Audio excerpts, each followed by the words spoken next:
This program deals with themes of an adult nature and is intended for a mature audience. The KTPF Community Talk Show is sponsored by Cregenhos Castle, South Wales, one of the most haunted castles in Wales. For more information on ghostly and ghastly events, including Fright Nights, all-night investigations and hen parties, visit www.mosthauntedcastle.com. 5, 4, 3, 2, 1.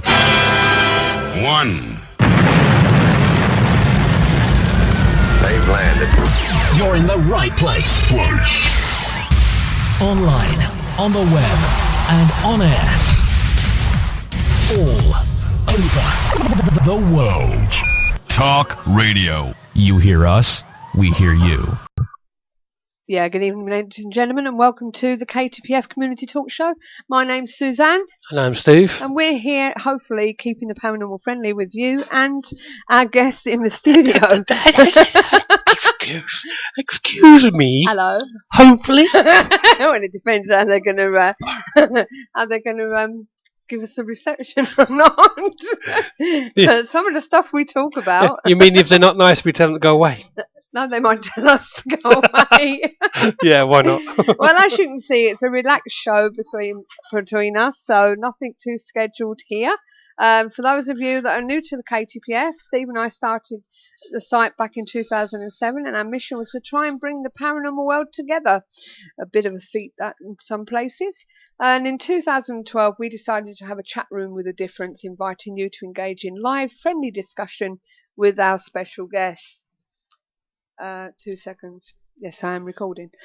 Just making sure. And various investigating groups around the world with a variety of topics from cryptozoology to UFOs, whilst encouraging them and you to share information, advice, and most importantly, friendship. Remember, collaboration, not competition. Although concentrating more on the investigating side of the paranormal, this show incorporates a wide spectrum within this fascinating subject. So if you have any questions, you can use the live interactive chat room where we will ask our guests for you, or you can call in and ask them yourself.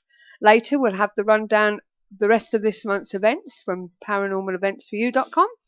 And we'd also like to remember to acknowledge the people that listen to us on radio replay, including Chris Mack and Robert Bray. And just talking about people who's listening, let's see who we've got in chat room tonight. We have Andy 707. Nice to see you there, Andy. We have the Viscount, he's back, and we also have Dave Lloyd. But there are a few more people actually watching tonight. And if you're wondering who this person is sitting here with his cap on, it's none other than Steve Mera. Good evening. Good evening. How are you? I'm very well, thank you. Good. So, what you been up to?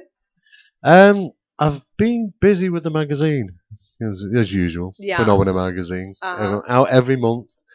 It can be a bit monogamous sometimes, but Yeah. we always seem to get it out, so that's a good thing. Mm-hmm. And of course, we've been working on with regards our conference, which is taking place in Stirling in October for over 4 nights, which is the biggest event in the country, and it's becoming a bit hair-raising. The amount of cost it's involved, and working out and hiring the Albert Halls and getting flights over for international lecturers. It's all been a bit of an ordeal, but we are getting there, and it's all coming together. It's been featured on TV, on BBC News, and throughout Scotland and in the newspapers.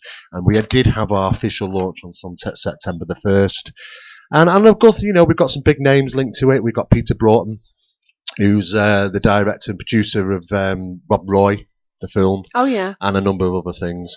And, of course, we've got our good friend Dan Aykroyd, who's also participating. And I've been after him for ages to come on the show. Well, have you? Dan? Dan the man? Yeah. He is a busy guy. Have a word with him. I've got to ask you, because I haven't got a bloody clue what it means. Oh, yeah. But apparently you said monogamous. I said what? Monogamous. Monogamous. That's what... Gamous. It says Monogamous. Put an M in it. That's what it is. Monogamous. What's monogamous? Well, yeah, what's that got to do with this thing you're Pain putting? in the backside would come a bit better sometimes. That'll do. That I understand. That you understand, yeah. Right.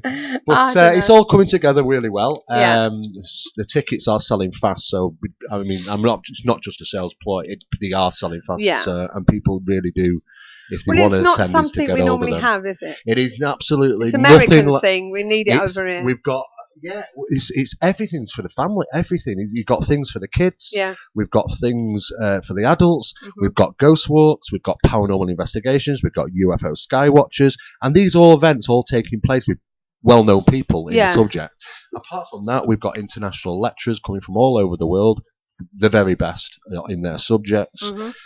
We've got parapsychologists there. We've got comedians there doing some live shows. We've got a film festival of all paranormal stuff that's going on. We've even got for the kids a film festival, a film competition.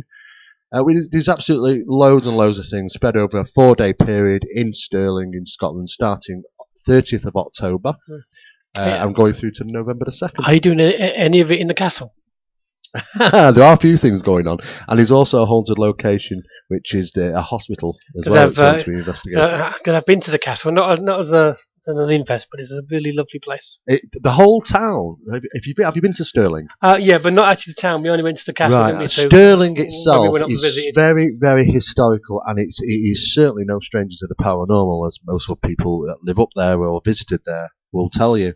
And it's just an absolutely wonderful, wonderful place. And it couldn't really be a better place to hold this event, to tell you the truth. Yeah. And that's why we're up there in Stirling. And just everything sort of fits in well. Yeah, Andy just actually said there, why Stirling? Why Stirling? Why not Edinburgh? Why not Glasgow? Yeah, well, we picked Stirling because it's easier to get to for everybody. Yeah. But there's just so many things. I mean, we've got a big paranormal investigation taking place at a haunted hospital, and it is quite renowned. So that's going to be taking place. Plus that, we've got the Albert Halls. We wanted something really significant where we're going to have these places, where we're going to have the venue. Yeah. We wanted something a little bit up notch, and of course, all right, it's expensive, but it's not expensive to the people coming. It's like £4.50 to go and see a lecture.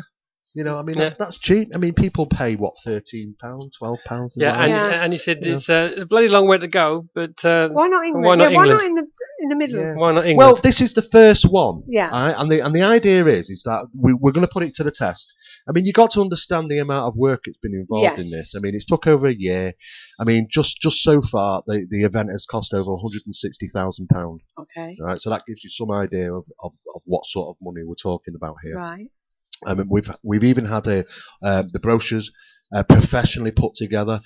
Phenomena magazine just didn't have the time to deal with that. No. I mean, we did help with the constructions, but the proper printing. So basically, people are getting a book as well, because the program is like a book. There's so much going on, and people can take that and have it signed and stuff. And those are out. You can get them for free. You don't have to pay for them. We wanted to pick that location because the ghost walks are there. We've got ghost tours. We're literally on the corner. We're not too far from Bonnie Bridge. Right. So there's going to be sky watchers there. It's a renowned location. Malcolm Robinson is involved in that. So basically, it was a great location because there's a lot going on in that particular area. We did study, and every single thing that we could find, all kind of purposely fitted into Stirling. In and around Stirling, exactly. All the way. So it's. The good idea is that this is the first event that we're doing. Yeah. If it's successful, and I believe it's going to be, we are going to be doing one, hopefully, in the following year, and so on and so forth. Mm-hmm. It's a first of hopefully many events, and we're trying to introduce this a bit more into the country, and hopefully get it around the country as well, like a working show will go around. But it's taken a lot of time, and a lot of effort, and a lot of expense. And you will be looking into bringing it down south. We'll certainly be looking to go all over the country with it. Cool. Yeah. So there you go. Good. So keep an eye out. If anybody wants to know any more information on that, just go to paranormalscotland.com. And all the information, even the brochures online to download now for free. So. Okay. That's good. And as soon as he starts doing one south of the border, we will let you know. Right. Shall I do some observations? Yes, go for it. Right, lads and lassies. Please forgive me, and if you're Icelandic, forgive me even more, because I'm about to sound more like what was that you said earlier? Klingon. It sounded a bit Klingon to me, actually. Apparently, when I'm saying the Icelandic words, it sounds Klingon. So Beware. I apologise already. Well, we're Right. going this tonight, hopefully. Okay, here we go. This was published on the 14th of September. The Icelandic Government Commission announces legendary sea monster exists. A government investigation carried out by the Fljótsdalshéraði Municipal Council in Iceland has ruled that the legendary sea serpent named, are you ready for this? Fljótsdalshéraði which is rumoured to inhabit Lake Lagerflot, actually exists. According to the Discovery News, the Commission ruled that the 2012 video of what is claimed to be the Icelandic's most famous lake monster is authentic. Keep it up, I'm going to stop this one. The Lagerflotsamur, We're off. or Lagerflot worm, is an Icelandic lake cryptid which is purported to live in Lagerflot, a freshwater glacial-fed lake in Egilsloy, I think. The earliest recording sighting of the Lagerflotsamur date back to the Icelandic animals in 1345 and have continued into the 21st century. However, sightings increased exponentially after a home video shot in 2012 went viral. The home video shows what looks like a long serpentine form swimming in the glacial lake in eastern Iceland. I do beg your pardon. The Lagerflotsamur is typically described as being 90 meters in length, with many humps, and has also been reported outside the water, lying curled up or slithering into the trees. In the ancient times, sightings were considered to precede a great event such as a natural disaster. There you go. If you follow the link, there is a video there for you to have a look at, but don't go away too quickly. Da-da-da-da. Hey, that was good. Do you know, You people, actually were getting a bit better as you got on there. do you know, people do love your tongue twisters. They're great. Just don't take him to Iceland as an interpreter. You'll probably have his shot. Dave Lloyd said the clip looks a bit robotic and man-made. So It does. Okay. It does. I looked at it and I would agree with him, but according to the officials in Iceland, who have checked yes. the video, they say it is legitimate. So there you go. Okay. Who are we to argue with the Lagerflotsamur Council? How's about that then? Yeah, I know. Okay. Did it name the official by the chance? No, I'm gonna no, mess you, you don't no, have it to go didn't. there. Hang on. Dum. No, the official himself wasn't named. No. As usual. Too chicken. Okay. Mystery as two men missing for 7 hours after car accident outside UFO capital Roswell. Wake in field of donkeys with no memory to me every of the day, night that, before. Driver and passenger crashed outside Roswell, New Mexico on Friday. First responders found not one at the scene of the rolled car. The driver phoned 911 7 hours later. He says he woke in a field of donkeys. That sounds a bit like that thing that's on at the moment, that reincarnation, doesn't it? They keep finding themselves in funny places. Two men at the centre of the baffling mystery outside Roswell, New Mexico, after they seemed to disappear from the scene of a serious car crash, only to reappear 7 hours later in a field of donkeys. The unidentified men, who admitted to police they had been drinking, rolled their car around 2 a.m. on Friday outside the town, synonymous with aliens and UFOs. Emergency responders and firefighters all arrived at the scene of the crash, but failed to find any of the occupants of the car, but were called 7 hours later by the driver, who told the 911 dispatcher that he had no memory of the night before. What was he drinking? We ask ourselves. New Mexico State Police Lieutenant Emmanuel Gutierrez confirmed two men rolled their vehicle into the of the USA 70 West, but also said they could find not anyone at the scene. The driver stated that he and his passenger were drinking at a way out west and doesn't remember what happened next, Gutierrez said to the plane's online news. The driver also stated that he woke up in a field next to some donkeys. While police are not releasing the identity of the driver, they did say he and his passenger suffered minor injuries.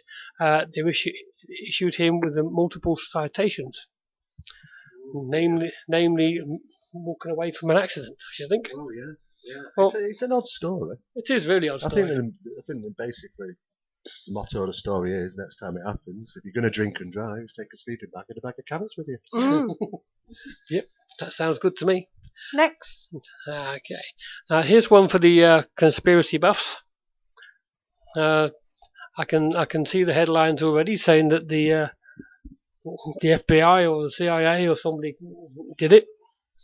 But here goes. 911, or 9/11, as they say. Conspiracy author Philip Marshall and his 2 kids were found dead in California. Philip Marshall, a former airplane pilot and author of whose works include the 2003 novel Lakefront Airport, False Flag 911, How Bush, Cheney and the Saudis Created the Post 9/11 World 08, The Big Bamboozle, 9/11 and the War on Terror, the 2012 publication in which Marshall theorized it wasn't Al-Qaeda, but rather US and Saudi government officials who orchestrated the 9/11, was found dead along with his 2 children in their Murphy's home in California. Reports indicate that all 3 died of gunshot wounds. Friends of Marshall's kids, Alex 17 and Michaela 14, discovered the gruesome scene after showing up to check on them on Saturday, after not having heard from them for numerous days. The Calvert County Sheriff's Office reported that both children, as well as the family dog, were shot once in the head with a handgun. Marshall's estranged wife and mother of the 2 children was travelling abroad at the time of the shootings. A possible motive for the shootings has not been determined, but police reports indicated evidence that it was a murder-suicide. According to his Amazon author bio, Philip Marshall, a veteran of airplane captain and former government special activities contract pilot, has authored 3 books on top secret America, a group presently conducting business as the US state's intelligence community, beginning with his role in the 1980s as a Learjet captain, first as part of a drug enforcement administration, sting on Pablo Escobar, and later in the covert arming of Nicaraguan Contras. Marshall has studied the written 30 years worth of covert government special activities and revolving door of the Wall Street tricksters, media moguls and their funded politicians. Marshall is a leading aviation expert on the September 11 attack, as well as a masterful storyteller. The Big Bamboozle 2012 is his second work to focus on flight training preparations of the 9/11 hijackers, after False Flag 9/11 was published in 2008. His first book, Lakefront Airport, was a novel based on his experience as a government contract pilot during the Iran-Contra operation. Philip Marshall began his 20 years as an airline pilot in '85, flying first with Eastern Airlines, and then he holds captain's ratings on Boeing's 727, 737, 747, 757, and 767. So here's a man who knows how to fly a plane. Okay. Now, one reason why I'm automatically thinking that people are going to say this was done by other people, namely, is why would you shoot your dog? If you're going to commit suicide, why shoot the dog? I don't think you wouldn't shoot the dog as well, would you? You wouldn't. If you're going to commit suicide and kill all your family, No. you just wouldn't shoot the dog. No. It's not something that comes into your mind. Sounds a bit sus. Sounds a little bit suspicious. So we are going to get people that are saying it was outside forces. Maybe he was finding things out that he shouldn't have done along the way. It's a good possibility. Yeah. So unfortunately,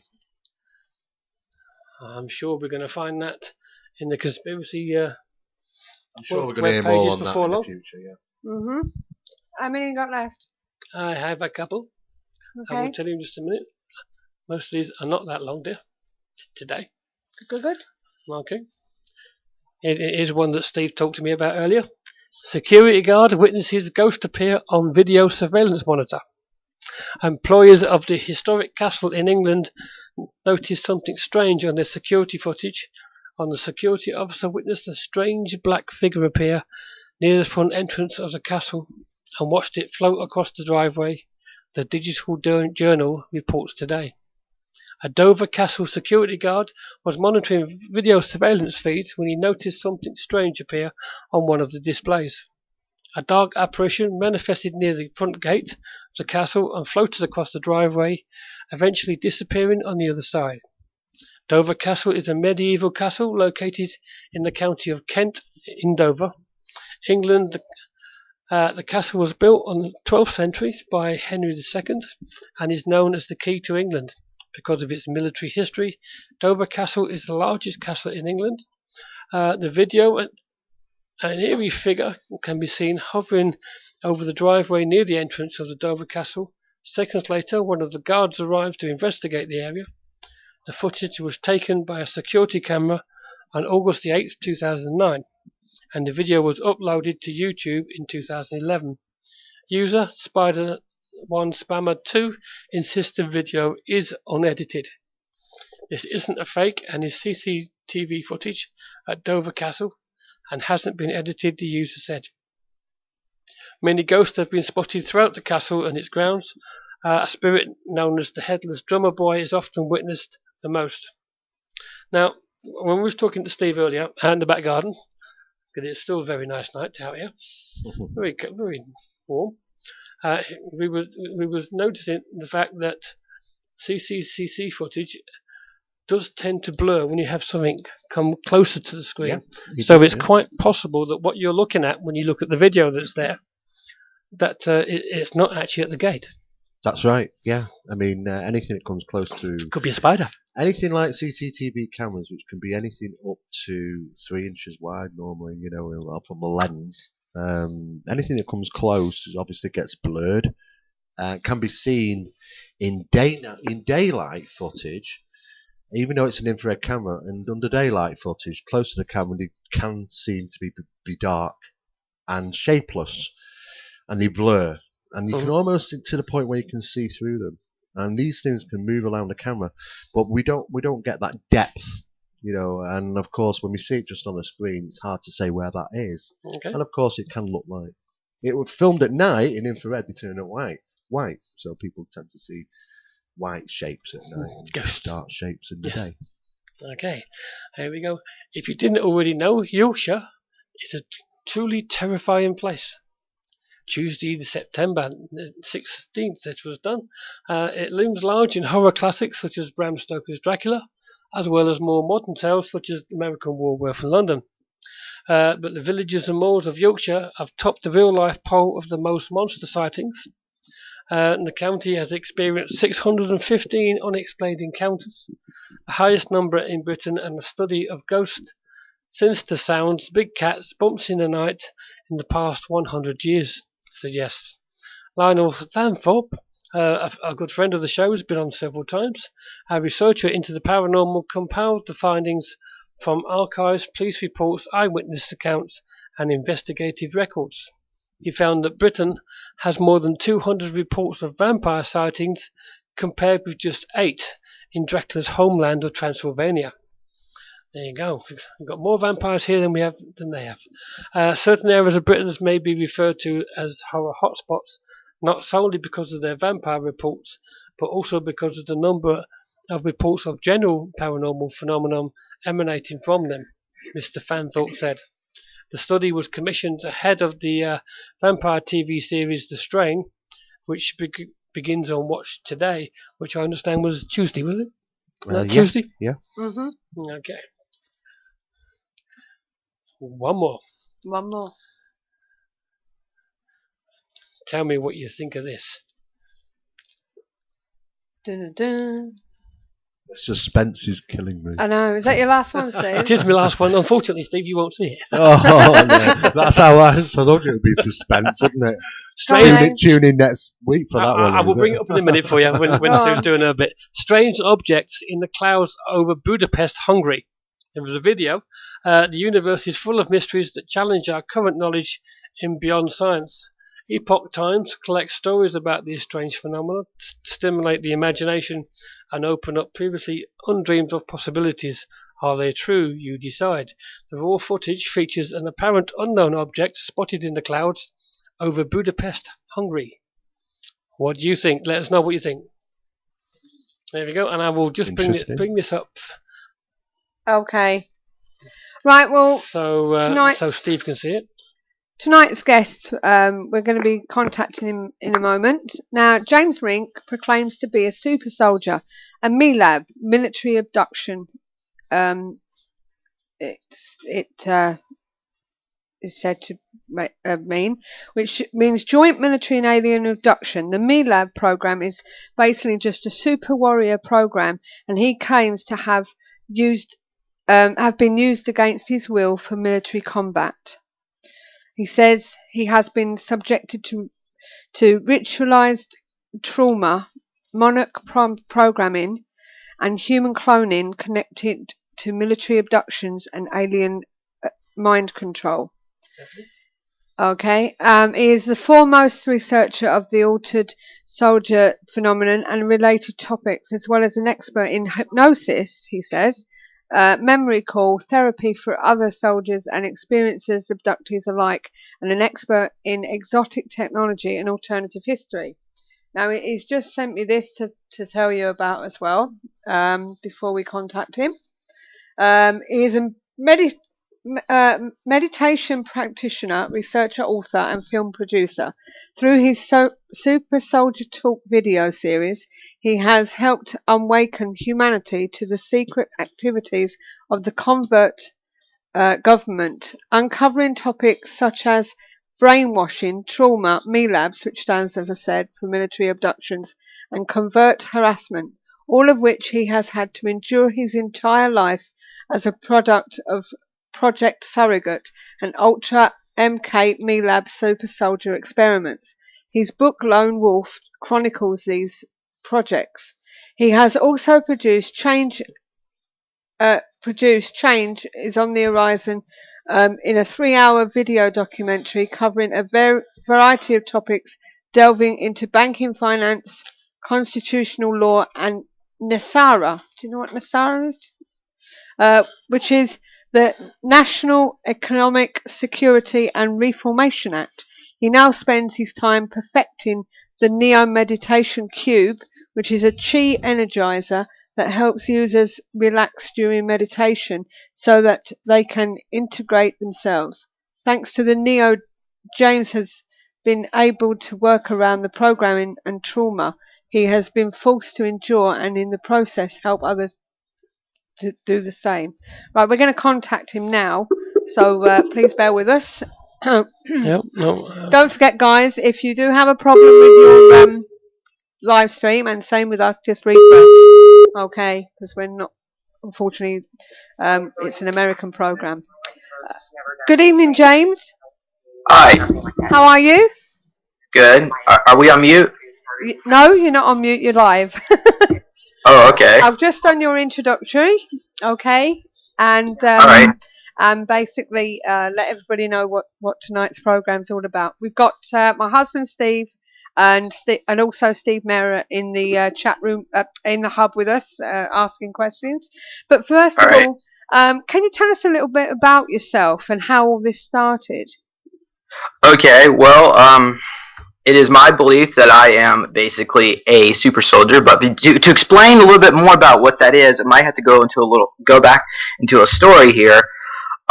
So my self-awakening process began back in 2005, and around that time I met an individual by the name of Nathan Wilder, and Nathan was having some issues. Of course, he was I think he was maybe like 17 at that time, but he claimed that he was blacking out in school, and then he was waking up and he was speaking in Latin, and then he claimed he could see demons and angels. He said he could see into the future. He could read aura, which he did. It does appear he read my aura properly, and he could manipulate matter, such as telekinesis. He also had enhanced strength. So I did a little digging around just to figure out, maybe try to figure out what's going on with him, because I thought it was just MPD.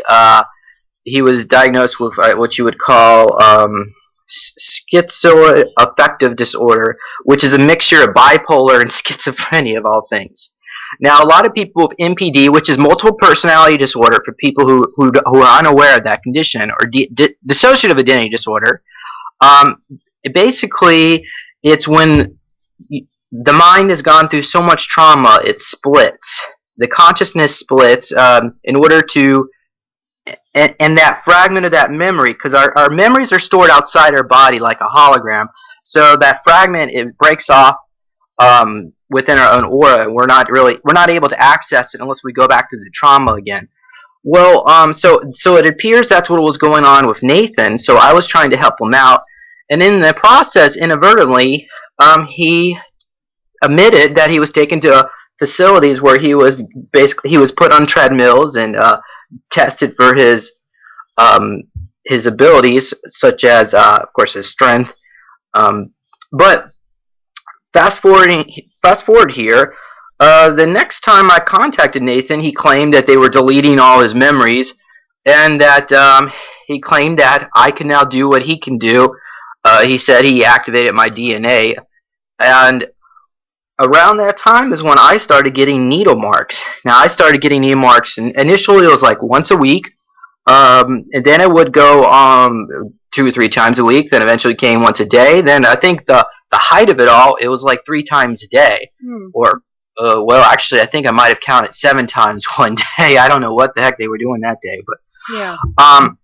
These needle marks appear usually on my lips. They could be like 3-prong, little tiny cuts, or they could be like a slice that goes from the inside of my mouth to the other inside of my mouth, in my gum line. Some of them could be triangular shaped scabs. Some of them can be long scratches, or like 3 scratches that go down the side of your shoulder. And again, grays have they have these talons. They're 3 fingers, and they have their talons on them. So I figured maybe it would have been a gray, or it could have been a reptilian. Now, for those listening to this, and you start thinking about grays and reptilians, I'm assuming your audience probably is aware of that. Is that correct? You're teaching us tonight, I'm afraid. Yeah, but we have heard of the Greys and the Reptilians, yes. Yes, we have heard Okay, of them. well, at least some of you are aware of it. Well, basically, the Greys have big almond eyes. They're usually about 3.5 feet tall. There's another tall form of them, too. They're 7 foot tall. Yeah. Big bulbous head, and usually they look like dolphin-like skin. And the Reptilians are basically a 7.5 foot tall reptoid that looks, bipedal, 2 legs, and and some of them have tails, some don't. Now, when you start thinking about that, I don't want you to start getting the David Icke, mentality, because I found my interactions with some of the reptilians in these projects, and there are reptilians involved. I later realized that they have been more helpful to me than the humans that were basically like our military who are abducting these people. So let me go fast forward here. What's going on? Okay, so Nathan went missing just around May 2005. I started coming down with all these anomalous needle marks, and then I had these dizzy spells and other unusual symptoms, which I might be psychosomatic, might be drugs. I don't know what was going on with me back then, but eventually I was able to put together. Some of it was through my own memories, but some of it would be through psychics and remote viewing processes. But it appears that I was also involved in all this, and I even was able to get my file from, I believe it was a DOD database, Department of Defense database, and basically I was a part of Project Surrogate, which where they take surrogate families and insert us into them.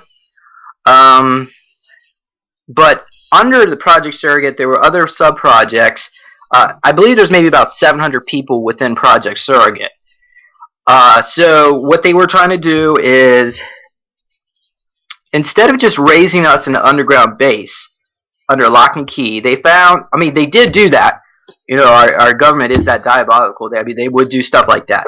They found a lot of these children were just absolute basket cases. They had no love. They had nothing to live for, and they were ineffective as soldiers. So they found that if they inserted us into surrogate families to be raised as their own children, we would be more effective when we grew up. So that's the reason why they did, the surrogate component.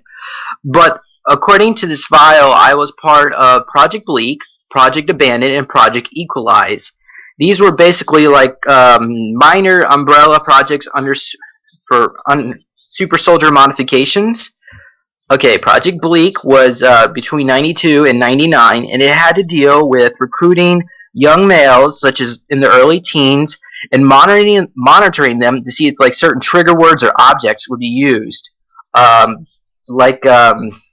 maybe a tone over a phone, and just to see, or maybe words passing by on the television or something like that. Yeah. Or so I don't know exactly what the results of that were, but anyway, the other project I was part of was Project Abandon, which is 96 to 2002. And it's basically where they were taking super soldier candidates. Again, that was, imagine Project Surrogate. There was 700 children, but not all of them grew up to become super soldiers. Okay, so some of them were absolute failures, and I was part of that group. Basically, they considered me physically or mentally incompetent for what they wanted. So what they were trying to do is give us DNA modification injections to see if we were correctable, and if we were, they would move us on to other projects and begin the trip seat alterations. And again, it doesn't say if it was successful, but it is my belief they were. I think what was going on is that I was so rebellious as a child, I refused to cooperate with them, and so they considered that a failure. And then they were trying to figure out how could they get over my resistance. And what they eventually were able to do is they would have us plug in our consciousness into avatar bodies so that we would not be physically using our physical body, but we would imagine it like a form of advanced remote viewing or astral projection, where you would take over another body and control it. Now, the Greys do this, well, I should be more specifically, the ETs. A lot of them do. A lot of them do not want to come to this planet because obviously their ships get shot down by our military, and then they get captured and they get tortured, or they get just locked away for God knows how long, or killed, of course. And so what they do is they create clone avatar bodies. A lot of them, and some of them can't breathe their atmosphere, or it's deadly or toxic. So they create these avatar bodies, and then they can interface with humanity through these clone avatars. And for a human perspective, when you think about this, it just seems so far out, because it's like, well, how in the world can they do that? But you have to understand that they're alien, and that their minds are different than us. Their brains are different than us. Like, for instance, Greys. Of course, they're connected to the dolphin race, and dolphins have the ability to do like ultrasonics and paralyze their prey. So they already have the ability to mind control other beings. Of course, they do it for self-defense, hopefully. Anyway, but there has been, I'm not even sure where I got this information, but of course the human brain has the right and left hemisphere. The Grey brain has the right and left, but they also have a front and back, so they got 4 quadrants, okay? And it appears anyway that the back quadrant, I don't know, it's one or the other, is able to like split off, and they're able to control another body, so they control their own body, they can control another one, if that makes sense. So, and this goes into the next project, Project Equalize, 99 to 2004. It's a carryover project which dealt with starseed children, and they were looking for genetic mutations in alien DNA, such as 2 hearts or enhanced kidneys, and see if they were favorable to super soldier project augmentations. Now, I was told anyway, and for people who watch my videos, you may not notice this, but if you're highly trained in neurolinguistics, a lot of people interface. Like for instance, when you think about a question, your eyes may move right or left, or back to right, or right or left. It's just these little tiny twitches right before you think, and that again goes to the right and left hemisphere. However, it appears that whenever I answer a question, I operate in multiples of 5, which is basically makes me non-human. I'm not even part of the textbook case, so there is some neurolinguistics to suggest that yes, I am indeed something else, which I think it freaks a lot of people out, because when they interact with me, they don't quite understand. They know something is different about me, but they don't quite understand what it is. And for a long, long time, I didn't even understand it. But I'm glad that at least now I kind of do. But so I'm trying to go on here this timeline of where I should take this next. So those are I only have 3 projects of those on file, or not file, but that was on file, and because it was only under Umbra 8, which is 8 levels above top secret. So apparently whatever I'm involved with is a lot more classified than that. I haven't been able to get access to that kind of stuff. So can I just ask, who's actually doing these? Is it the government or the aliens that are making these super soldiers? Okay, that's a good question. I'm glad you brought that up. It's actually both. Both of them? Yes. Initially, going back to, well, let's try to see where this began. The original Project Paperclip experiments with the Nazis in World War II. They were trying to create their own super soldier. Of course, the Soviets were trying to create their super soldiers. Back then, most of those people were absolute basket cases, because they would subject them to horrible torture and trauma. And they would try to take individuals who had psychic abilities, maybe people who had Celtic DNA, individuals who maybe come from like a pagan or a bloodline that's heavily involved in witchcraft, or Native American, as long as there's a lot of psychic ability they were looking for. And they would try to enhance them through trauma, split their mind up and spit them out and see what happens, enhance their aggression, so on. Now, let's go forward. Let's see. I would say maybe probably around the 1970s. I'm not sure when the ETs got involved, but basically the ETs have always been making super soldiers. I mean, you could just imagine just billions or trillions of different races, and they've been around for trillions of years. So there are a lot of different races out there. They have their reasons for creating super soldiers. Again, one is the avatars. It's a lot easier to create an avatar body and use it for war purposes. And just like humans, we don't get along with other humans. ETs sometimes don't get along with other ETs. It's generally a lot more peaceful than you would consider here. But considering this planet is actually a prison planet for basically a bunch, all the psychotic people in the universe are sent here to, well, I guess for our learning lessons, allegedly, but a lot of that's changing with us passing through the monastic ring, and of course the photon, which is the photon belt. But okay, so now I'm trying to remember what were you asking me? Did I answer the question? Yeah, you did answer the question. You did answer the question. One thing I would ask you, you mentioned avatars. David Lloyd would like to know about avatar cloning, transforming consciousness to a chip. Can you tell us about that? Well, maybe I should tell you the story. Okay, yeah. This information was passed on to me by a reptilian, and now I think this ties into the other question you're asking me.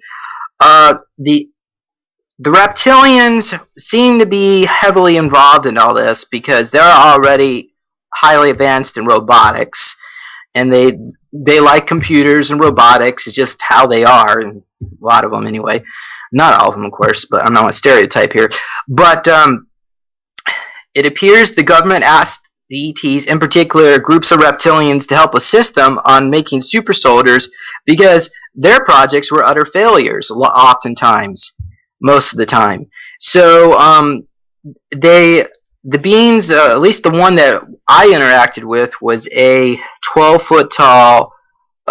He was an insectoid reptilian mix hybrid. I believe he was gold color, at least from what little I do remember, and he had a tail, and he had a long, I'm going to call it a snout, but it looked like, imagine like a dinosaur. Yeah. But that was upright, walking more. Anyway, so he was more of a rebel. He didn't like what was being done to us because he grew attached to us. He knew the government was using us or just basically to spit us out, and they didn't really care about us personally. And he contacted me to let me know where some of my files were. He told me a little bit about my biological father, who was he claimed the guy was half Palladian, half reptilian. Of course, I've never talked to this person, so I don't even know if any of this is true. But I mean, talked to this alleged father of mine. But I guess when he told me some other things about me being a super soldier, something about the Temple of Time and Space, something about me being involved with the Orion Group project. I mean, I can get you the specifics on that, but the Orion Club organization is what I guess I should have been more specific on that. Mm-hmm. And he said that he referred to me as 54363, and which is interesting is because this number has come up in other times with remote viewing process, and I never quite understood what that number code meant, and apparently it's my dog tag. 5 stands for Gen 5, and 4363 represents basically my unit number. So I was a Gen 5 super soldier, and Gen 5s are partially cybernetic and partially human. And again, when you get to the Gen 6 and 7s, they're more cybernetic. And there's benefits of both. Of course, the strength for the cybernetics, but they're also less human, and they have less intuition. They're more dumb grunts. So I mean, it's one thing, to be able to pick up a tank with your hands, and it's another to be able to actually think about battle strategy. So there are different purposes for different types, and okay, so and that guy's name was Tian, by the way. And so the way that actually worked out is Tian, he was helping me for a while, then eventually whoever he was working for got a hold of what he was doing. He was feeding me all this information, and he was prohibited from talking to me anymore, and he claimed he still contacted me anyway, and he claimed that he was now working for Spitron 522 or something like that. I can try to let me get you the specifics. Spitrons 222, I'm sorry. And he claimed they were a new tribe. They were a different tribe of reptilian rebels who didn't like what was going on. So as you can see, it appears that there's a lot of different splinter groups. Even within Greys and Reptilians, they may look scary from our perspective, but a lot of them care about us. And some of them are trapped. They're slaves, just like we are here on this planet. They can't escape because of the beings that control everything. Again, that goes to the Anunnaki. I believe there's 5 houses of Anunnaki. Lloyds of London would be example, or Rothschilds. So the typical power brokers that you may have heard of. These are all. Everything is highly controlled. There have been underground bases on this planet for millions of years, and they have extremely advanced laboratories where they've been doing all sorts of plotting for humanity, just controlling everything, and people have no clue. So, anyhow. Well, I've got. Sorry, go on. Yeah, go on. I don't wish to diss what you're saying, but I think you said so far, everything I've understood the story as well. It sounds like a combination of about 10 different sci-fi films that we've all seen. So the question is what you were saying coming from the films, or was the information leaked to make the film? Well, I don't think, at least I'm not even sure when the movie Avatar came out. I was talking to TM back in, I think it was in 2010. So I really did around December 2010, I believe.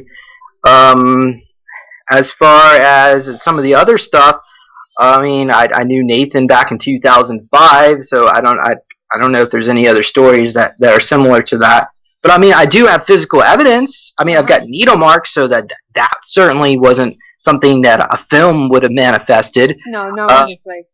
No, we're not saying that. We're just basically saying that was the information leaked so that these movies could be made, if what we're saying. Yeah, on top of that. Well, okay, let me... A lot of our listeners are going to be listening to what you're saying and think this is a script for a sci-fi film. Yeah. Because obviously they're not going to be in the know like you are, Okay.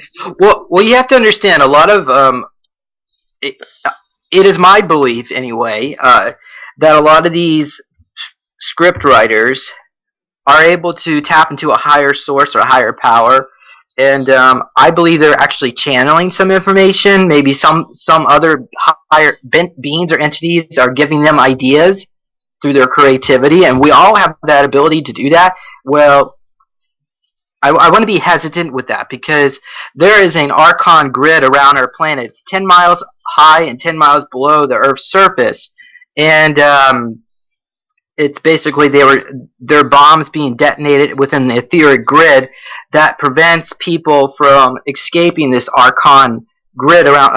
I think I'm trying to remember what they called it. But what happens is that a lot of people who channel, and if they're not able to get to a higher spiritual power or source within themselves, if they don't live highly spiritual lives, they channel these archons. So sometimes the archons may give them some information. Now, I mean, what goal and intention, what their goals and intentions are may be questionable, but some people can get even above all that and bring down, the ETs and what their information is. Now, it's possible as well that some of these people are tied into certain secret projects and they're leaking information out just to make the public aware. And I personally believe they do that as well. Like, for instance, evidently there are dragons and there are reptilians, and I believe those beings want people to become more aware of their presence. Of course, when you think about dragons and reptilians, you may think of the movies, but they may be trying to. They actually may be funding some of these movies to get to promote more awareness. Yeah, what I've heard, something about back in Hitler's day, they were making super soldiers. Now, what are we saying now in this day and age?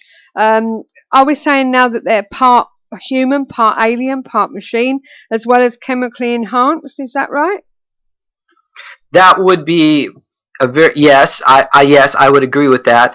The only thing I can maybe add is that it doesn't appear that these super soldiers are allowed to mingle within the public sector. They appear to be kept either on ice in underground bases, or when I did some remote viewing to try to figure out where they're created, because what's basically is coming up with me is that my file and I've done this through multiple different sources, it says I was taken to the Jackson facility. And I'm trying to figure out, well, where is this Jackson facility? Is it, is it Fort Jackson or something like that, maybe someplace here on Earth?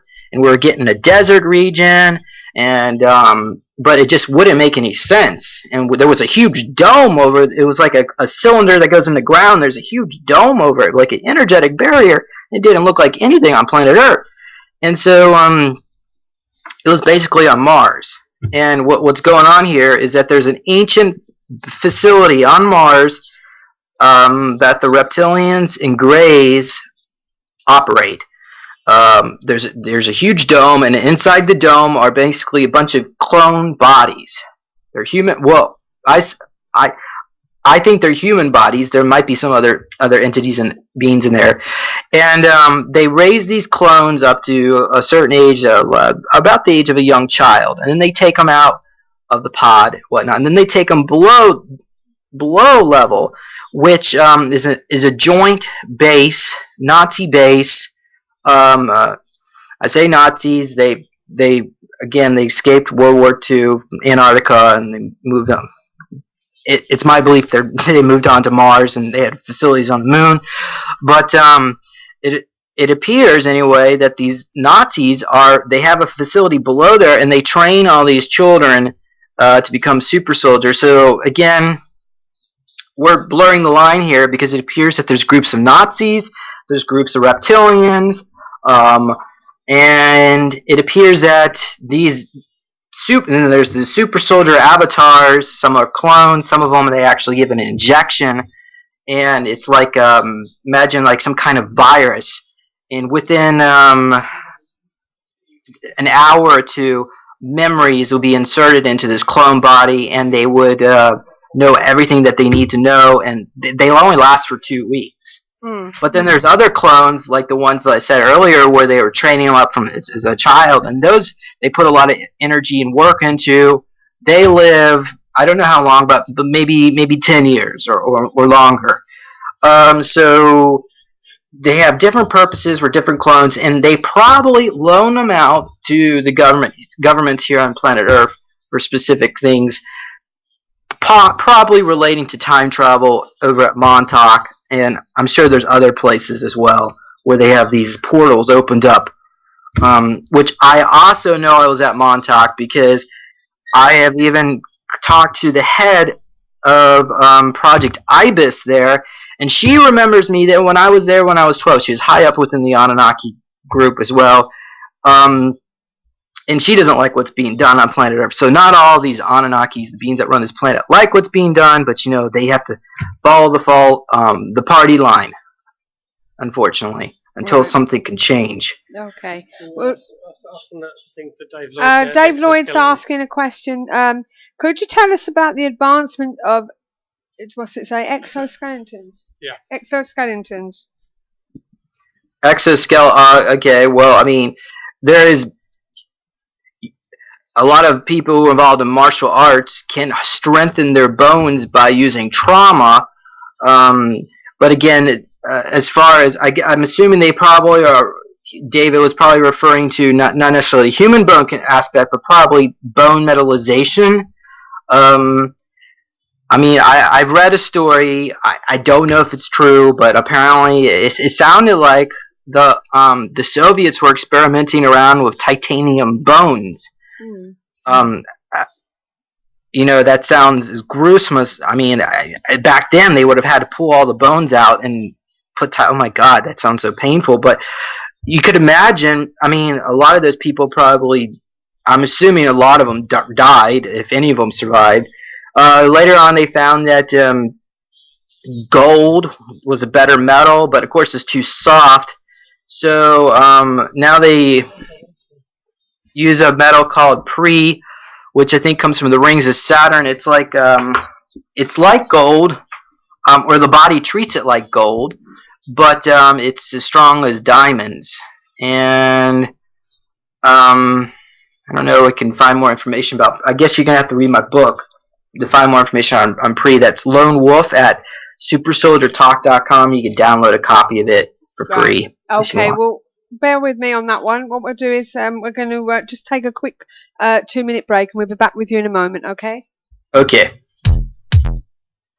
Paranormal Intelligence Gathering Services Ghost Store is a one-stop shop for all of your ghost hunting gadgetry needs. Run by ghost hunters for ghost hunters, the shop is filled with all of the latest in investigation equipment, shipped in from all around the world, from high-quality digital dictaphones to EMF pumps, infrared illuminators to laser grid pens, CCTV equipment to data loggers. All of our equipment has already been imported, so you can buy it safe in the knowledge that there will be no hidden costs.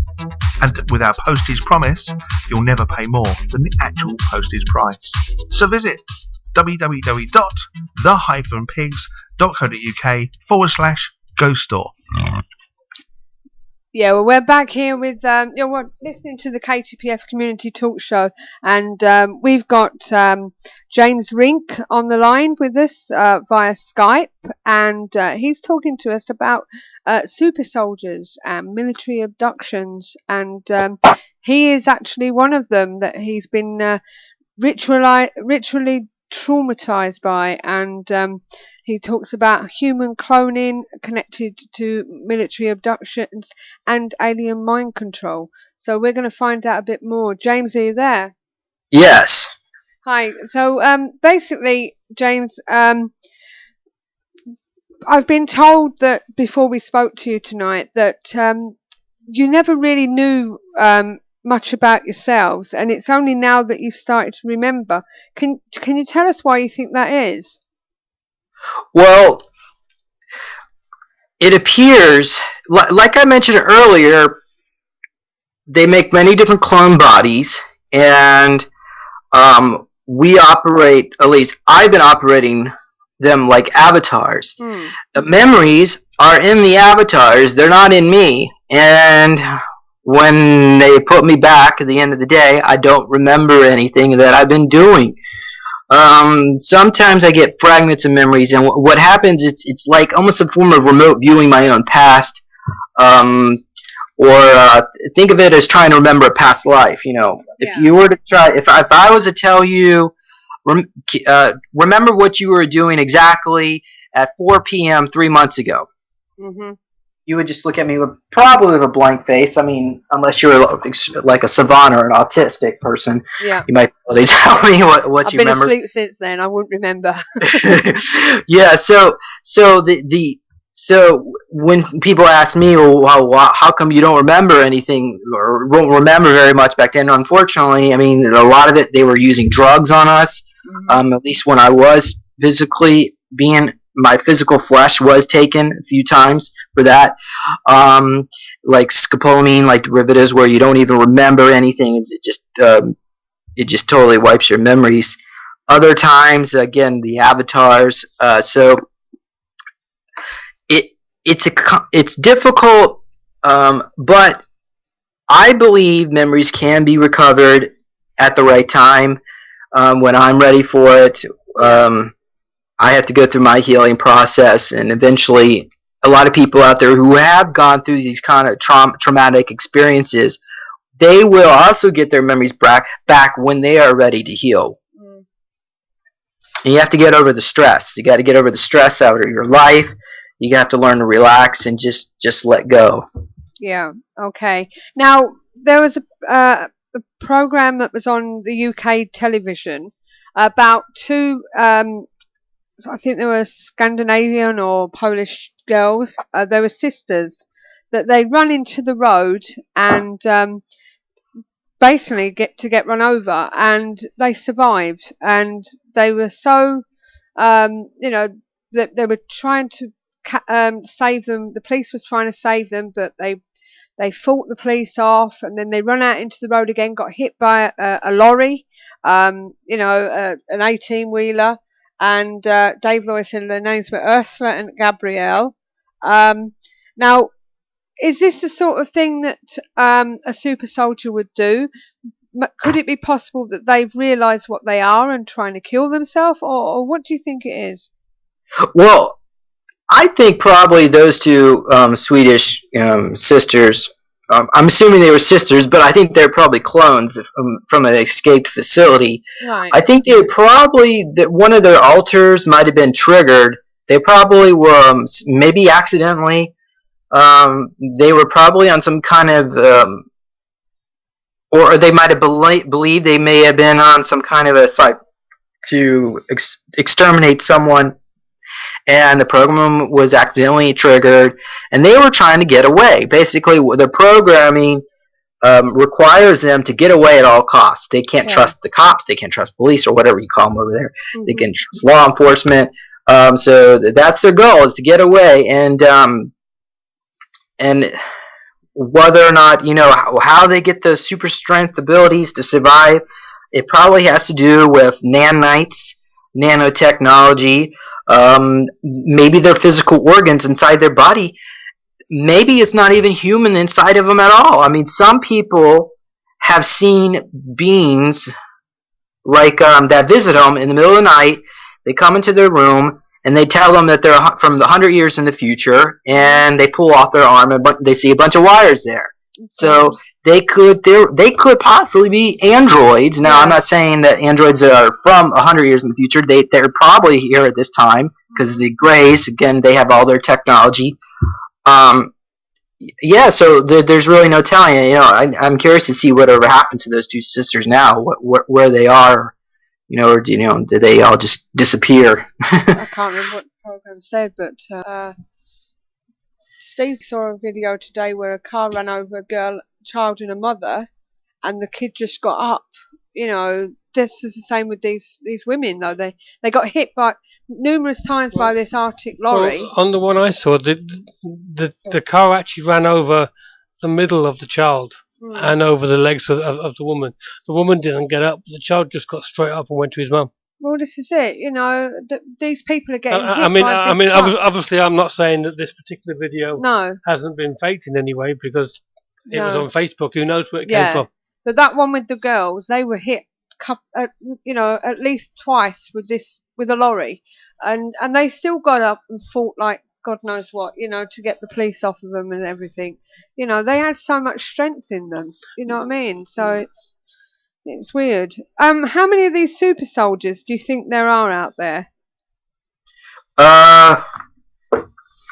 Probably 6,000-7,000. Wow. And again, they're kept off world mostly, and each super soldier could have 10 clones, perhaps. I mean, that's what I was told. I have about 11 clones.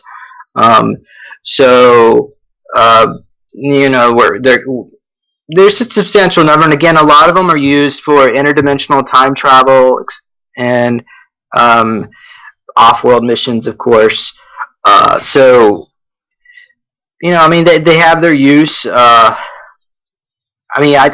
heard even stories, some of them being embedded with military operations here on planet Earth, such as some people have seen beings like 8-foot tall, cybernetic-looking humans. They have would wear shades over their eyes, and they would have these massive boots, and they were just basically total robots, and they would be guarding like Quonset hut-like type facilities, which basically like a hangar bay kind of.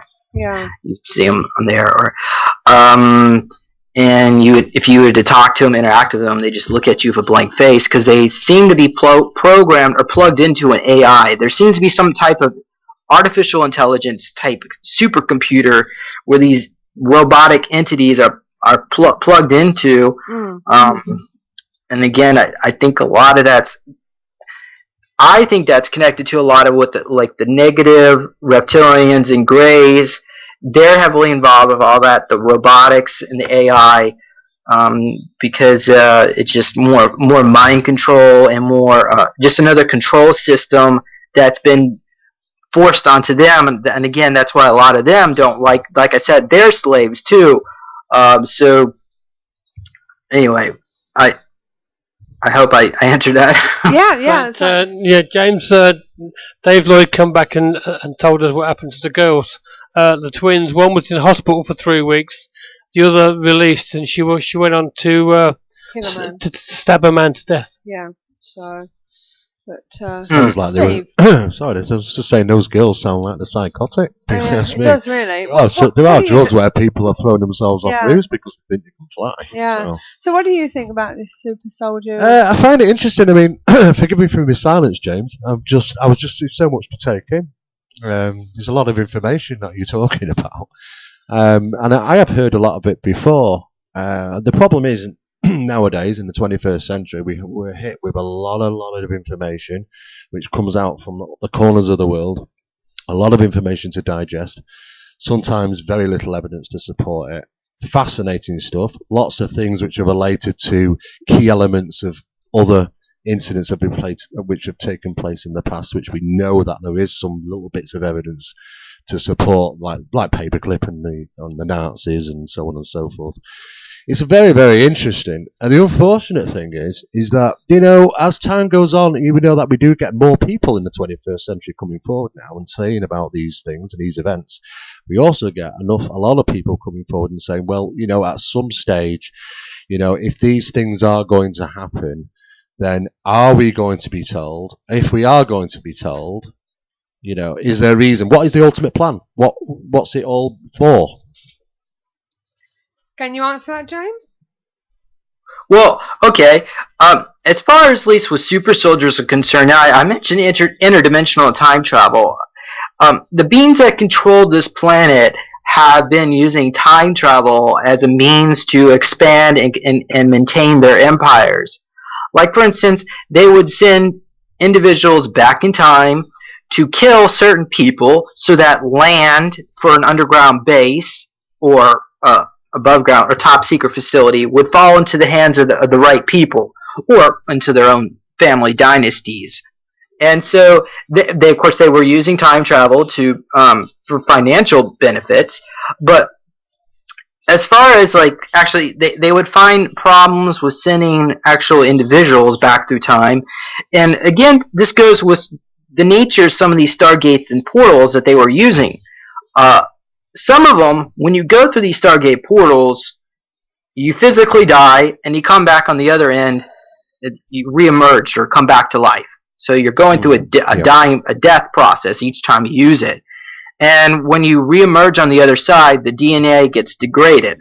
So a lot of these people do not want to go through those Stargates because you eventually start going crazy after you use them a couple times. So that's why they like to use clone avatars. And there's other reasons too, like for instance, some of these they're different. These stargates go into different dimensions, higher frequencies, which you're going to need certain ET starseed genetics to be able to survive these other higher frequencies. So there is reasons to use avatars that benefits to it all. And I like to mention one other thing is that the Greys, some certain Greys, the ones that who I believe do not have a soul, more the robotic Greys, they like to use those portals where they come back and die and reemerge. So that's why their DNA is being degraded, and they're trying to fix it, but they just don't understand. They can't do that, but they don't care. They do it anyway. Yeah. I mean, how long is this been going on for? The Super Soldier program. Well, like I said earlier, I mean, as far as the ETs are concerned, it's been going on for, I'm sure, millions of years since the beginning of time. Everybody's always tried to make an enhanced soldier. Yeah. But so what I'm saying is, James, if it's been going on for such a long time, then surely they should be able to just have, by that time, have what they want, where they want. If we're talking millions of years. Yeah, but you have to understand, that's for the ETs. Now, they only started sharing technology with our government. Of course, they've been doing it for treaties since 1950. Some could even say earlier, because the Anunnaki has been here all along. But, as far as interfacing with our own militaries and our own government, that's a rather new phenomena. And even ATs don't even share everything they know. They only give them little bits and pieces. They just dangle out a few little treats here, now and there. And in return, our government has made deals with them. You've probably heard about this before, but I'll say it again. Yeah.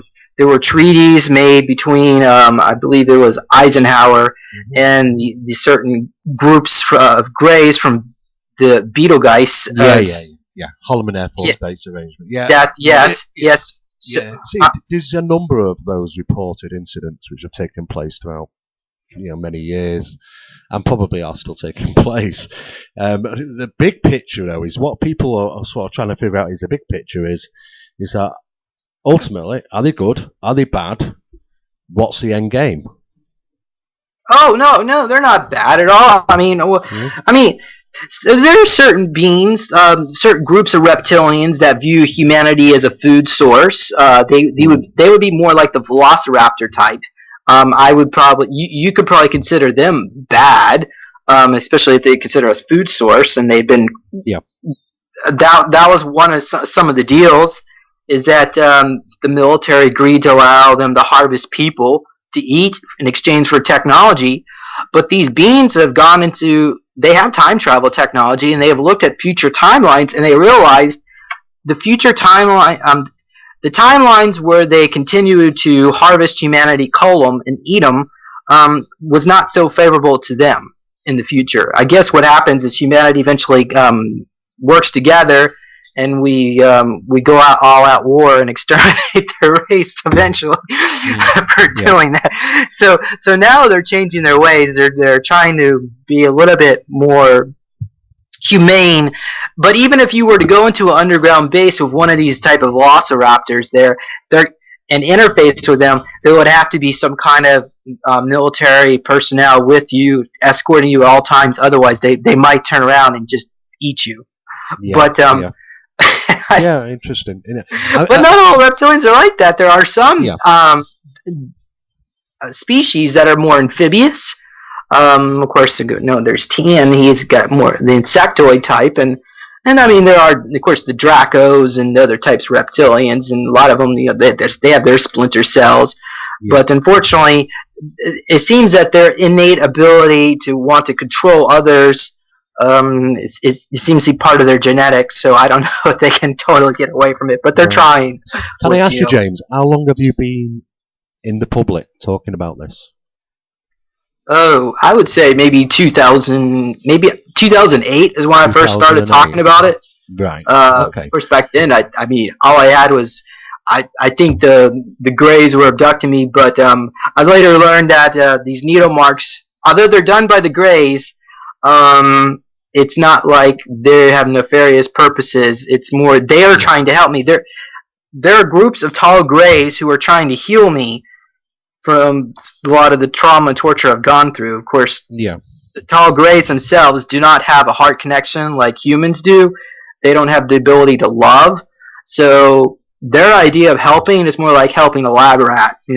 Some whatever goals or tensions they have for me in the future, I'm not quite sure. But whatever. Love and light to them too. Yeah, I was wondering, do you have yourself a goal, or is there a specific reason why you decided to come out and talk about these incidents? Well, I wanted answers. I wanted to meet other people who may have been in the same experiments that I have been in, and maybe we can network together. Okay. And plus, I didn't want to feel so alone. Right, and in the 6 years that you've been in the public eye, in regarding what you've been talking about, what sort of circles are you getting into? Are you actually able to get into any academic circles, or is it just generally the people that are interested in anything? Are you managing to get into circles which are which will be beneficial to the cause, as opposed to just talking to people which are interested in the subject? Well, I mean, I wouldn't say more academic. I mean, as far as I know, but most of those folks are not really open-minded to this kind of stuff unless we have actually some physical evidence. But that is changing. I think more and more people are becoming more aware, just like everyone. As far as momentum or what we've done, a group of me and some of my friends, we got together and we created the Super Soldier Summit. We did that for about 2 years. Yeah, that sort of fizzled out because of different. Well, I hate to say it, there was a lot of infighting, and it does appear the lack of money. seems to be an issue, which is probably why the cause of the so many people are just angry at each other because we just don't have the money to do it, and people, I think this information is important for people to know about. Yeah. Because if we could release this type of cloning technology, we could heal amputees. We won't need anybody to be paraplegics. We get rid of wheelchairs and. But it's just the beings that control this planet. They like their control. Well, we've got that's got to change. We've got a couple more questions for you, James. But I've just got to ask Steve a question. Dave Lloyd wants to know whether you actually believe in aliens. Do I believe in aliens? Do I actually? No, Steve. Oh, me? You, yeah. Well, of course I believe in extraterrestrials. Right, what about you, Steve? Yeah. It's impossible out there in all the planets we've got not to have. I agree with Steve here. It's an improbability. It's highly unlikely that we're the only planet here extremely unlikely. No problem. That's got something on it. Okay, going back to the questions, Ghost Rider would like to know, do you use weapons, and if so, what kind are they? Again, I was able to get this through is through remote viewing, and I wouldn't be able to tell you the weapon off the top of my mind because I don't recall it. But it does appear like there is some kind of laser-like shooter. We appear to have some kind of wristband that shows where all the enemy troop movements are. It's kind of imagine like a wristwatch. It has a little screen on it, and little green dots and blue dots, and a battlefield. Yeah. We appear to have some kind of like silver, like cyborg-like suit. Some of us have, or at least the type of super soldier that I'm used with we have like a glass type helmet. Yeah. A skull, no hair on our skull, but just a glass type helmet or some kind of glass cap on top of it. And it's probably not glass. I'm sure it's some exotic material. Yeah. And we have like a red eye that's infrared heat seeking. Mm-hmm. I'm not sure if it goes over it or if it's actually in the eye socket, but that's generally what I'm able to recall from what the weapons we use and so on. Right. Okay. And Dave also would like to know: does James think he has enhanced DNA, and if so, what special attributes do you think you have? Okay. Well. It's my belief that, at least from what was in my file now, I don't know how accurate this is, but they took fish DNA, they combined it with crocodile DNA, and then they got some DNA from some Nazi super soldier alignment project. So I guess they figured out whoever they thought was the perfect human. And then they mixed all that together, and then they did a couple rounds of genetic modifications. And what they do is they insert nanites, which alters the codons within the DNA, the GATCA. So it alters them, and they do it on a quantum level.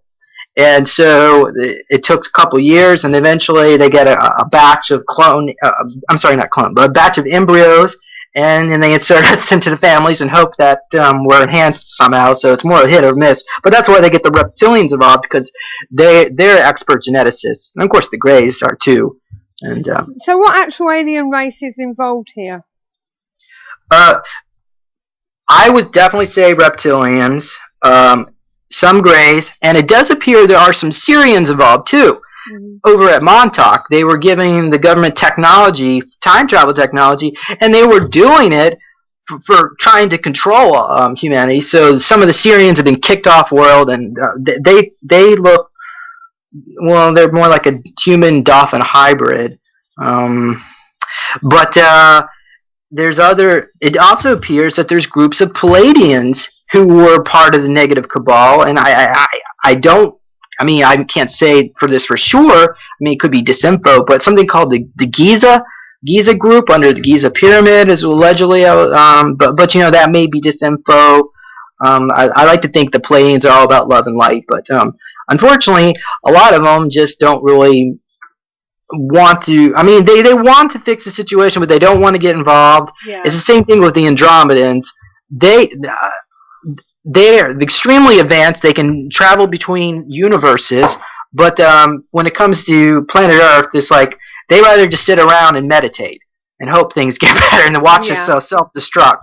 So it appears that our best bet of trying to reform things is the reptilians, because reptilian genetics are highly aggressive. But if you can get a soul in there who's extremely positive and all about love and light, who is also extremely aggressive, you can get a lot done. And the problem is with a lot of humanity is that, a lot of us, of course, we're just mixtures of all these different extraterrestrial races. So we are really them. When you ask your friends there, do they believe in aliens? It's always kind of comical because they are bloodlines from aliens. But whatever. Anyway, so Steve? James, can I ask you a question? It's yes. I was just wondering if you knew any information regarding the chromosome 2 in the human genome being spliced within humans. I was just wondering if you've come across any information about that. Oh, yeah, I think you need to talk to Cynthia. I'm trying to see if I can remember her name. She was part of the original Human Genome Project.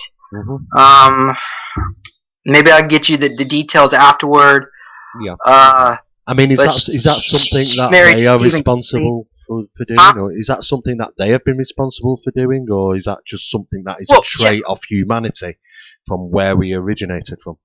Okay, I'm going to try to remember what she told me. Apparently, the Human Genome Project was all about registering human DNA so that it could be patented, so that it could also be bounded up with the birth certificate bonds. Again, this goes with creating human chattel.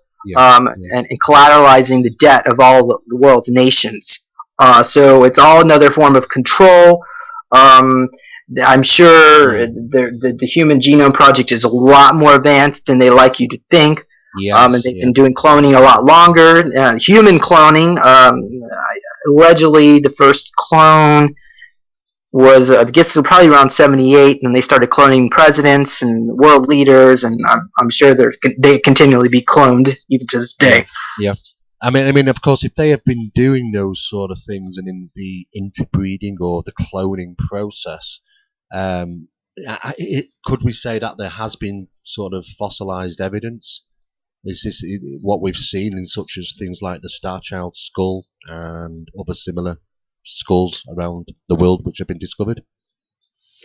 Okay, so it sounds like your question is there evidence of cloning in fossil records? Well, I mean, in regards like the Star Child skull, for an example, from the work that's been done on the Star Child skull. Was that Lloyd Pye? It was, yeah. Okay. It said that the evidence pointed to a non-human father, a human mother, but a non-human father. And I was just wondering, would that be the same sort of thing, or do you think there is some types of fossilized evidence that can be discovered to show that would be evidence, wouldn't it? Yeah, well, I mean, there is evidence. I mean, of course, you look at some of the giants that are skeletons that have been found, human skeletons. Yeah, I'm aware of them. Yeah. In fact, there is some fossil evidence. I'm aware of quite a lot of the skeletons. I mean, there were 7 skeletons discovered in the United Kingdom, which were all 7 foot tall, just over 7 foot tall, all buried together, and had horns. Funny enough, do any of these beings that you've ever met have horns? Have horns? Horns, horns like devils, horns on the head. They had all 7, and it's scientifically proven. All 7 bodies, skeletal bodies, which were about 400 AD, they were discovered from. Had horns. They're all over 7 foot tall. They're all buried together in the United Kingdom in a location where they were discovered. Well, they had horns, but the scientists basically said it was a genetic fault of some sort. But I'm just wondering, have you ever come across beings which are generally humans, skeleton, human bipeds with horns? Yeah. Well, I was told a story. I'm trying to remember where exactly it was. It might have been at like the UN, or it could have been maybe at the World Bank. But somebody high up, some world leader, I'm not going to say who, was invited to a meeting to one of these Anunnakis, and they walked into the room, and everything in the room was gigantic, furniture and everything. And of course, these beings were like 7 to 8 feet tall, and I believe she said they were very white looking. Now, I don't know if they had horns or not, but that certainly would describe a classic type of reptilian humanoid kind of being. I believe these beings have probably been interacting with humanity for really since the beginning of time. Yeah, I mean, we've heard things such as the tall whites before. I mean, those have been discussed a few times in the past around the country. And the it's not what they call, not the grasshopper, the other one, mantis. Yeah, the mantis. Yeah, and numerous different types of greys and all these reptilian types. Yeah. What about the small blue? Have we got any small blue ones? Well, I don't recall any blue ones that I've interacted with. I'm not saying that I haven't. I just don't recall it. But I know for like a lot the mantoids, a lot of them do not have a soul connection. They're animated by the energy of planet Earth, so they view us as like eating their own young. Yeah. So the treaties that our government has made with the mantoids have usually ended up with tragic consequences for the people that interacted with them. But yeah, so what do you think, James, is the principle behind the alleged alien abduction phenomena? Then, I mean, the process of taking a skin sample or some type of DNA. I mean, if they can produce clones, why did they need to go to so much dangerous extremes as well in the attempt to alien abduct people when they can manufacture everything that they need to manufacture? Well, it's because the soul, the essence of who we are, is in the original. I mean, the avatars don't have that connection. They're just a biological robot, and when you're no longer in it, it just stands there in stasis, just does nothing. It's just a piece of flesh. So it's the soul energy that they want. And some of us have unique type of energy. Like, for instance, me, I'm creator source energy. Most people on this planet are soul or fae, or which is fairy essence, and only about 19 people on the planet are source. Source is creator, the totality of all that was and is, and God comes from source, and then from God comes a bunch of souls, where most people are.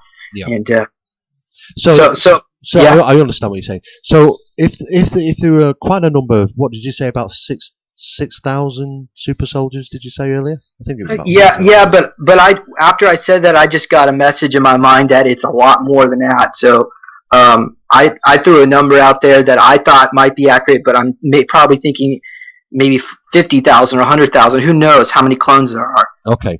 So have you actually ever worked with other ones which know of you and remember you? Yes, there are other individuals that are also involved in these projects, and you can go to supersoldiertalk.com and listen to some of those interviews.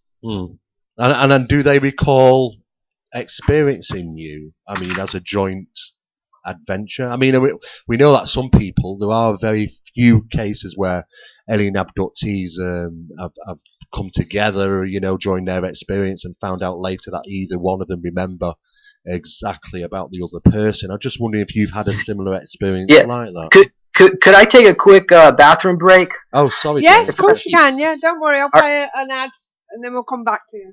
Okay, thank you. The UK's first ever annual Paracon, November the 22nd and 23rd. This is guaranteed to excite all levels within the paranormal community. This event will showcase some of the world's best paranormal personalities, covering all paranormal genres, including the ultimate paranormal roundtable. There will be stalls, prizes, a charity auction, as well as a VIP party, plus much, much more. Paracon UK's campaign is to unite to honour. Proceeds from this event will go to support the Wounded Warrior Project and TruePaid. Don't miss out. Visit www.paraconuk.com for details. Again, that's www.paraconuk.com. Right, well, we're back here with Steve Mera in the hub. We've got my husband, Steve, and Jackie's just over the way there. And we're here talking to James Rink. We've got a couple of more questions before we let him go. We're just running a bit over, but that's not a problem. So when he comes back, it'll be good to talk to him. I just wanted to pick up on the question. Yeah. Which David passed over to me earlier about do I believe in extraterrestrials? Well, you know, after spending 31 years in the subject, it's not really a matter of belief, and I think David will agree with me on that one. That it's a matter of what have we got, have we got to prove the evidence of. I think there's plenty of paper evidence from governments to suggest that yes, people in governments around the world believed that there are extraterrestrials. So if it's good enough for them, it's good enough for me, I suppose. But I visiting Earth, there's got to be extraterrestrials out there, just as we've been talking with Steve. There's got to be lots and lots of them. Coming here, sometimes going to be a bit of a different story, but I think there's some evidence for it, though. We're just waiting for James to come back. I'm back. Oh, I'm back. Good lad. Right, so a couple of more questions before we let you go, my love. All right. Okay. One question that came from Ghost Rider. Let me just get back to it. Has anyone attempted to silence you, or are they not bothered with you telling people? I sort of skipped some parts of my story. After Nate went missing, I was getting dizzy spells, and I called the hospital for possible food poisoning, and they took me. I had to go in, and they couldn't find anything, and then they labeled me delusional and locked me away for 3 weeks. There are some other parts of that story which I really don't want to go into. If you want to read it, you can go to my book and read it. Okay. But they try to do things like try to make you sound delusional and crazy for starters, so your family won't believe you. So you don't get really that support network. And you really kind of have to go out on your own and find your own support network, which I guess goes into the question and someone asked me earlier, why I'm doing this is I guess I'm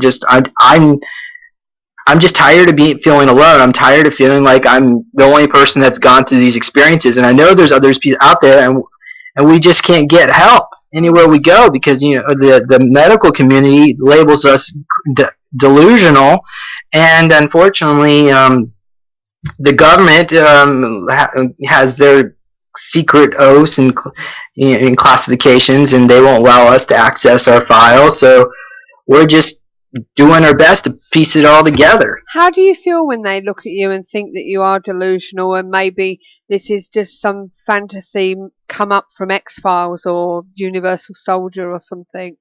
Yeah, I understand that most people are low consciousness. I was talking to my friend about this, and she mentioned that 90% of the population is low consciousness, but then I think the number's close to 99% because most people don't understand about aliens. They don't understand that our whole life is just totally controlled by the beings that control this planet. It's, the governments, they're controlled too. And, there's a lot of good people that are in the government. And some of them are elected officials, and a lot of them are good. Some of them are good people, but again, a lot of them, it's everything's controlled, and we have to go to the source of the problem in order to fix it. But a lot of people don't even want to recognize that there's a problem. That's the problem. How do you fix something that people don't want to recognize?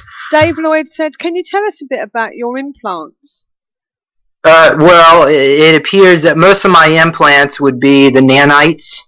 Little tiny nanobots, and it is my belief that they're used to alter my genetic code, at least from the experiments that the tall grays were doing with me, and it wasn't just the tall grays. There's a group, about 2 years ago, there's a group of reptilian mercenaries that were hired out by, I'm assuming, some shadowy group within the government or whatnot, and they were hired to shoot me up with nanites to make me sick So people are being smart dusted. It's actually called Bio API, where the like Morgellons and they're these robots that are nanobots inside your body can cause health problems. But then there's other groups other groups of ETs like these tall grays who are mutating my genetics. They're trying to mutate all my reptilian DNA code so that I'm basically 98% Palladian right now, or it might be 99%. Yeah. And they have their reasons for doing it. They're just trying to see, how we would react or how we would respond. Again, reptilian genetics are good for aggression, so they're not really interested in me being super aggressive. No, so I'm not sure exactly what their goal and intention for me in the future is. But whatever. But now it's a fascinating subject. Now, when I say that, I'm not saying that I disbelieve you. I'm just saying that when you open the door in the morning, there's a lot going on in this world that we don't know about. Okay, and it is fascinating what you're telling us. But what I want to know from you is, how do you feel when you found out all about what's been happening to you? How do you feel about all this, and what do you want to happen now? Well, as far as how I feel, I mean, I'm really sad and disappointed that years of my life have been just destroyed because going through the trauma that I went through over at Montauk, I'm assuming that's where most of it was anyway, because at least wherever I was taken, the memories that I have, affected me on a level that I'm still dealing with now. I mean, I don't really want to go into all the health issues associated with being programmed like that, but trauma does not. I mean, you don't go through it and end up like everything is like a happy ending. No. A lot of these people that have gone through this trauma are either in psych wards or they're adults living with their parents. And of course, a lot of people are doing that anyway because they can't afford to get out. But the point is just that I wish that I would have liked to go through my life without having to be having my mind split and my memories taken away. But whatever happened, and I'm going to make best do what I can right now to change the things for the future. And that's why I've set up a nonprofit organization called HealingSoulSurvivors.org. And my goal is to set up a center eventually one day where MILABs and veterans of PTSD, people who have gone through severe trauma, it could be also alien abductees because a lot of them have been traumatized too, where they can go and receive some kind of assistance.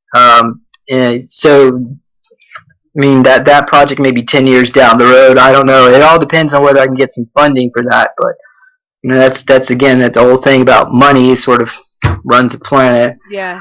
But I'm doing that. I'm also doing my Neo Meditation Cubes. You can go to www.neologicaltech.com and learn about how meditation could help you.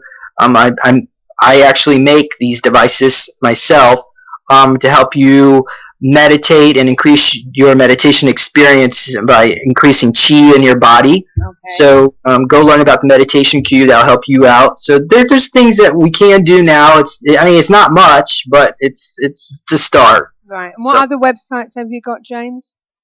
Well, again, supersoldiertalk.com, and that's where I have all my interviews, and the book is there, and there's lots of other interesting content about super soldiers, monarch programming, which is like Total Mind Controlled Slave, and MK Ultra, just a lot of this type of stuff that we've been talking about. If you're interested in it, go to supersoldiertalk.com, subscribe, and just go through there and read some of the information and educate yourself, learn.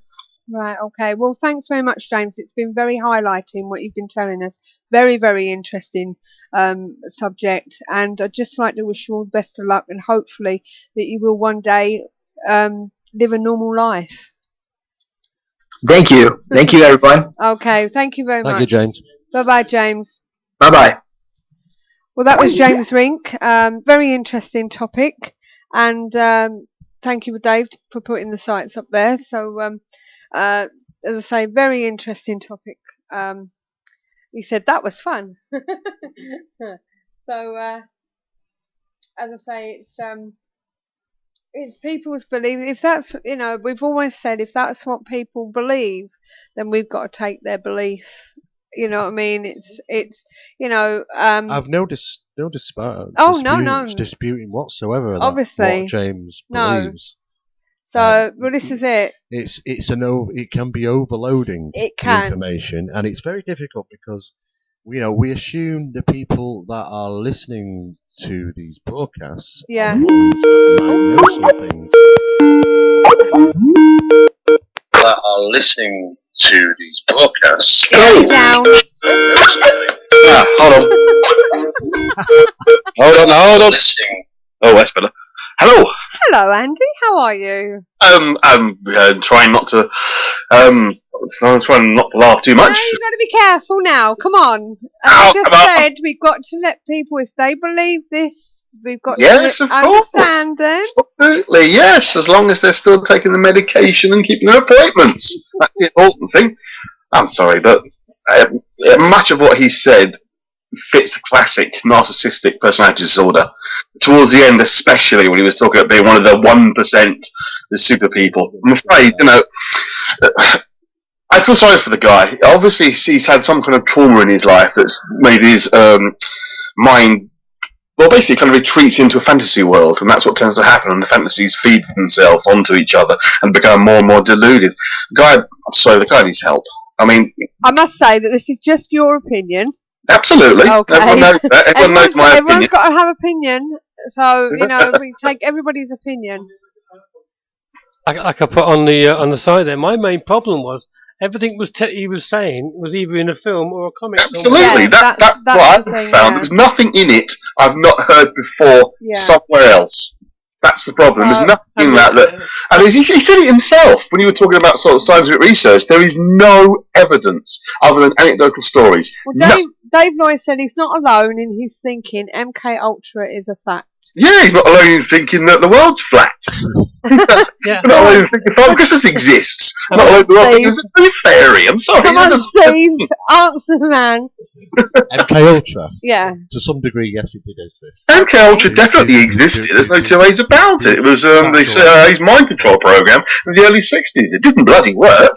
No, it wasn't very successful, but it did work. So, but people have played these games and seen X-Files and stuff like that. And I must admit, when I first spoke to him, apparently part of it's in a game called Halo. I've never actually played it myself. Well, I'm not a gamer. I'm not a gamer, but then again, you've got the fact where everything's been drip fed. Yes, yeah, they've got the drip all feed drip process. feeding again. People that have experiences, it is being drip Well, it's very, it's very easy to go onto the internet and find out all that information. Just absolutely. Just been mentioned.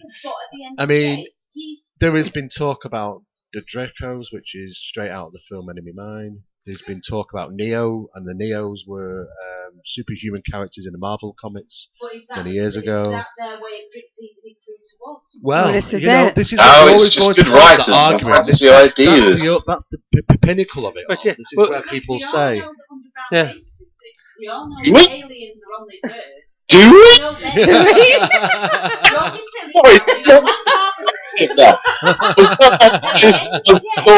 Don't for any of that. You've got somebody that goes through an experience that hasn't got anybody to talk to, that tries to get help from someone, and everybody's just saying, "Oh, what a fruit nut," and you can't do that. The problem is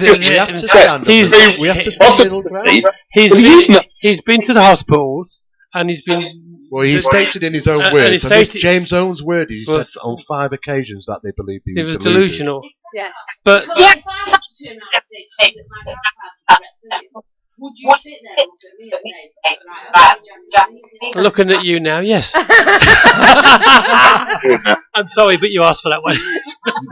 Come on, Andy, come on. No, Yeah, but I mean, so where do you draw the line? Where do you draw the line between people who are clearly delusional fantasists and those that really have had bizarre experiences? Where how do you decide who's who? I mean, James is gone now, so we can't actually ask him. But if they said he was delusional, did he stay with it and try and get them to do something about it? Or did he just go, no, I'm not, and walk off? Yeah. Well, that's the kind of attitude I think he put forward. Because that theory, if he is ill and delusional, then he needs help. But did he actually stop long enough to find out if that was the case? Two very important points here, Steve. Don't forget you're talking about someone in America. He'd have to have the money or the wherewithal to pay for any help or treatment, and if he hasn't got the finances, which I don't think he probably has, then they would just let him walk away. He's not actually dangerous in the sense he's not a threat to anybody. They're not going to do anything with him. There are plenty of people like that. You are causing controversy in the chat room. Do you know that? I don't care. I don't care. Karen Hundies said, David Lloyd says, last week on Russia Today that tall white aliens run the world and she's a high-flying financier. And he's put a link on there. Manco Hypno Man said, here we go again, Andy, you're slagging off the guest. It's called having an opposing opinion, Manky. It is called. And be a little more mature. It's not slagging anybody off. I'm putting an alternative point of view. It is a point of view, I must admit. It is definitely a point. And everyone's got a point of view, haven't they? You've got to have. If he's had any kind of real training, he would also recognise paranoid delusions. So I mean, I do agree with Andy to the extent that the guy is in America, so their health system's a lot. I think there's come a time, and I tried to make this point over to James. In the 21st century now, the amount of things that falls upon ears regarding the most outrageous claims, are we to believe them? It's got to a point where we need evidence. It's not a matter of belief; it's a matter of evidence. Yeah, exactly. And that's exactly it. It's not. I am quite happy. Hang on. I am quite happy to listen to anybody talk about their experiences. It doesn't matter what belief that they have. But I draw your own conclusions from it, from the information given. He said to us tonight that the only evidence that he had was puncture marks of alleged. It wasn't saying that he had medical confirmation to say that was happening. Alleged puncture marks from injection and scratches. Absolutely. Now that to me is not absolute significant evidence to say that if you're just thinking that one thing supports the whole thing, that's the only evidence he's got to support a fantastic story. It's just not good enough. And the problem I was saying before previously is that someone like this, we're feeding the delusions. We're allowing them airtime and space to actually feed their delusions. David Lloyd has said people go deeper and deeper into these kind of mental states. No mystery is closed to an open mind. He also said he has the implants. And he also says he has implants. But they, have you seen evidence? I've got implants as well. They're called fillings. Or are you going from what he's telling you? Well, there is some evidence towards some implantations, which is allegedly taken place. We don't know where they've come from. No. But what we do know from analysis of these things, which were removed by Roger Lear, who's a medical doctor, and it was done professionally. Under analysis, these things seem to have extraterrestrial isotopes in them, such as like small bits of meteorite stone. We can get over these things. You can't buy meteorites. You can buy them on a shop shelf in. I've seen them in Castleton. So your little bits and bobs, and they're easy to get hold of from countries like Antarctica and places like that where they fall quite regularly. You can get these things. How they get into the human body, I wouldn't know. Apparently, that's another mystery. Apparently, Dave. Well, I want to respond to Manky Mary. I think he's the one who's being rather aggressive at the moment by saying I'm slagging somebody off. I'm disagreeing with their view. Right, well, can I just say that although people do have the right to reply, we will not tolerate any profanity, which there hasn't been, and disrespectful behaviour. Please remember that to be respectful to our guests and listeners, no unrelated spam or links to show currently on air. All I'm saying is we are open to people's comments. David knows. Yeah, I've listened to a lot worse. Yeah, but we are open to comments and we are open to subjects, and people are open to give their opinion with respect. I mean, from what was said tonight, from different sides, you can either believe everything he says, or you can go from what I saw there. Everything he told us tonight, is either in a film or a comic somewhere. Yeah, and it could quite easily put that together to make a story. I'm not saying he did. No, I'm saying it's possible. What Andy said there, from a medical side of view, is also a possibility. Yes. So we've got three different sides there. Which one's true? No. We don't know. We never will I mean, know. I have seen James on a couple of interviews he's done online. He's a reasonably young lad. He is a young Yes. You know, Yeah. I mean, what in late 20s, 30s? Yeah. You know, but as far as I'm aware, you know, Project Montauk, the program was pretty much shut down in the 80s. Mm. He mentioned that he was involved in Montauk, so would that have been before he was born? They would seem a bit young to have been involved in that, certainly. Well, certainly. I'm sure you would have picked up on that, Andy, as like I did.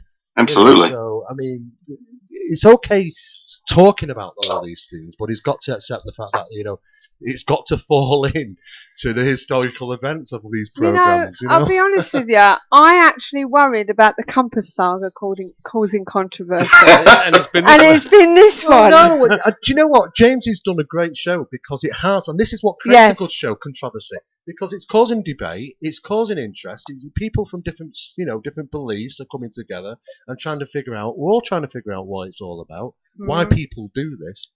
Where do the stories originate? Is there any truth to the elements of the origination of the story? You know, and of course, some bits are fascinating, especially regarding enhancements of the human body and where we're going into the future and stuff like that. And the stuff we probably don't know. But I mean, maybe some elements of truth. But it takes no genius to go onto the internet and find out about these things and start to employ them into your storyline. Well, I mean, when it comes to implants, we've got people doing human sculpture now. That are literally putting stuff under the skin that makes you look like you've got a skull on your arm and stuff like that. Yeah, but it was about time travel as well. Well, that's been going for years, hasn't it? Well, just shut them up. Well, we know time travel happens.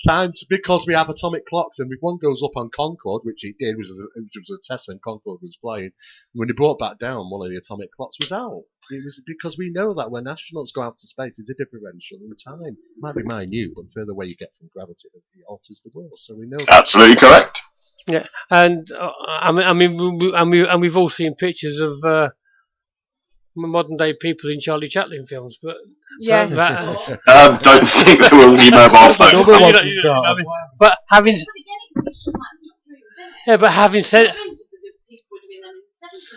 said that, some of the things he said, you've got time travel, which was a Van Damme film to start with. You've got exoskeletons and metal replacing bones. That's Wolverine. I mean, that's just now. I don't know how that would work because we need the principal thing of the body, the human body, the physiological thing is that we need the bone marrow. We need our bones.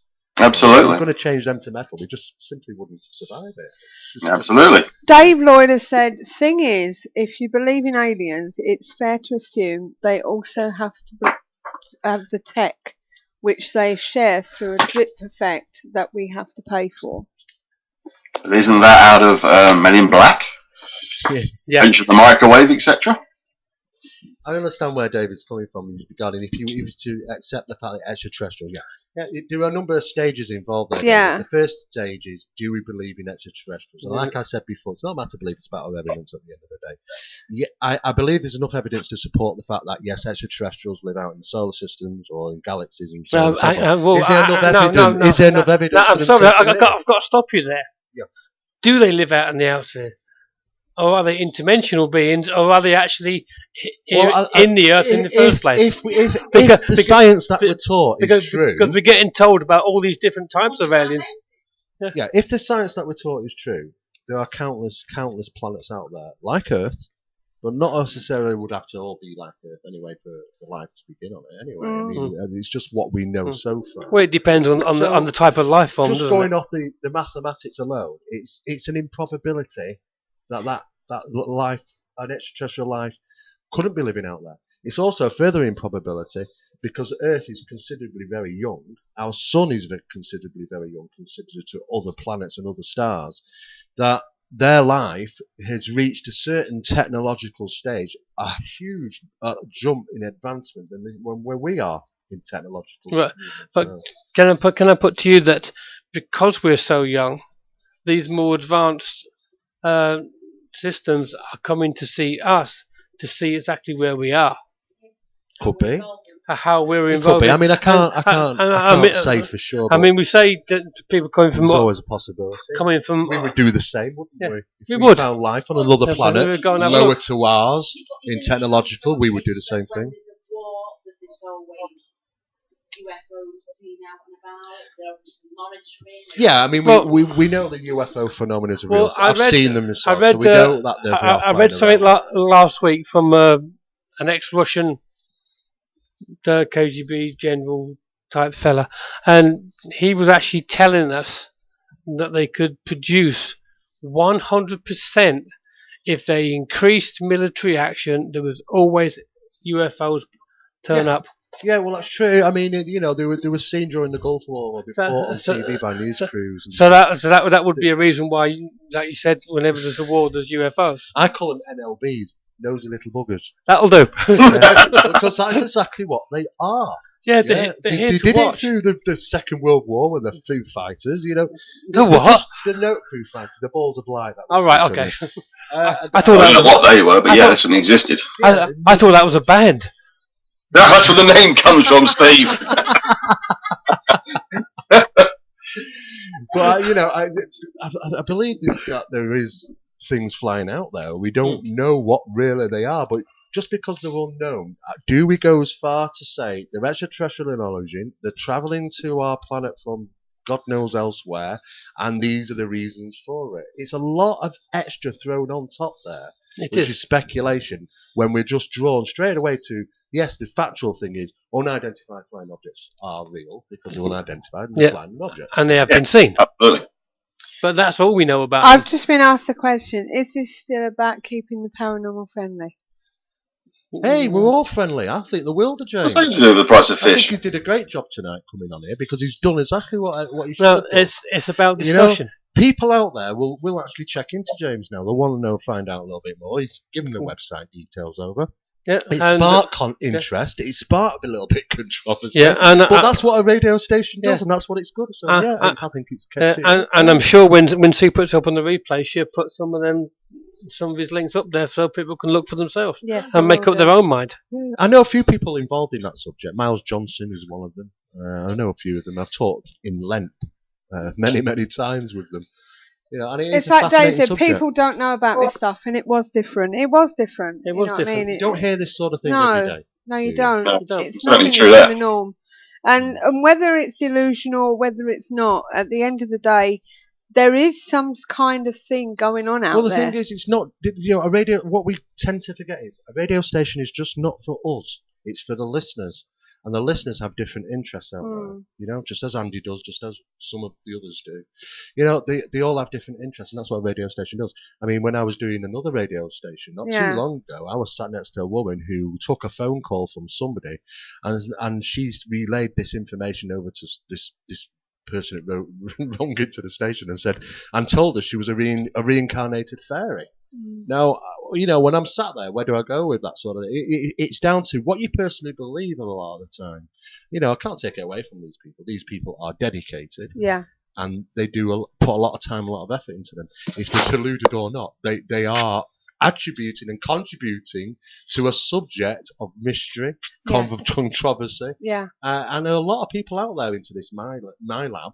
A lot of people out there. It's also connects on to conspiracy theories, doesn't it? Well, yeah, and it kind of hooks into the alien abduction phenomenon, then it hooks into the UFO, and the UFO conspiracy, and the UFO files. I think this is part of the problem we have to deal with, though, is we can have very legitimate issues that need to be discussed that are important, and then we can have issues that are a little left field, and they often get blurred in together. I mean, you guys know I'm very much interested in the JFK assassination, and I'm absolutely convinced beyond any doubt that it was conspiracy, but that doesn't mean that every conspiracy that ever existed is real. Most of them are a load of nonsense. When things do come out a bit left field, people do have trouble taking it on board in a way. You know what I mean? But then you do automatically, though, sometimes get those people which do the opposite and take something which is, by general public, mostly, considered not to be real, and they will take it by two hands and they will fight daily for it.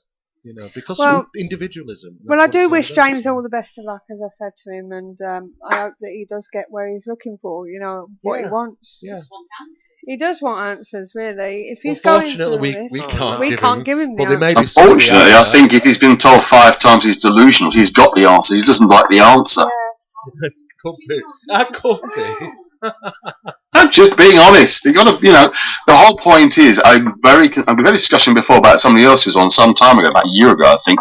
When people are this delusional, we are not helping them by allowing them to feed that delusion.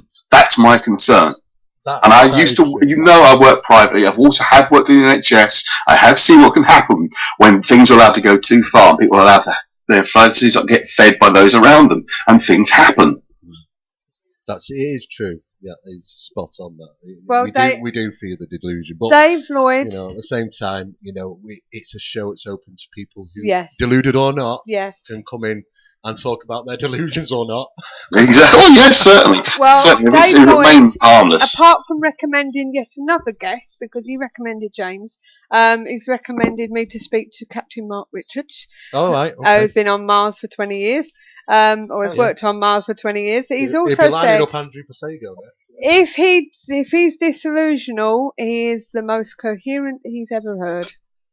Well, do you, perhaps Dave himself would like to come onto the show? I'd like to have a chat with him. Dave Lloyd's been on the show before. Yeah, I must have missed it. It was did in the chemtrails, wasn't it? he did back chemtrails, didn't he? So, Yeah. but because he's into his chemtrails, is David, and so we are. Actually, it's not making chemtrails, it's just investigating. Yes. If he's into them, I don't know. Well, I don't know whether it's changed. I don't know whether it's Sorry, changed, Dave. but he calls himself an armchair investigator. I think that's what I heard. There are a lot of them. Yeah. So, but thank you, Andy, for your input as always. You rely on me as always. And sorry, Manky Man, if you don't like it, that's just me. I've been like to start joining the show. It's the way you talk, isn't it? Yes, it's us Southerners. We're forthright. You Northern people don't know that. You think we're soft.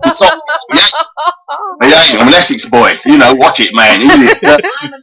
That stuff. Right, okay, Andy, I'm going to let you go, and you can tackle them in the chat room. Okay. See you later. Thanks, Bye. See you later, mate. Ghostwires, Well, just take the basically one. what we've had tonight is a bit of both sides here. We have, really. We've had James come on, Yeah. and boy, can James talk. I mean, He's and boy, American. I'll also say he has squatted. That lad has squatted regarding that information. He knows a lot, and he put out a lot.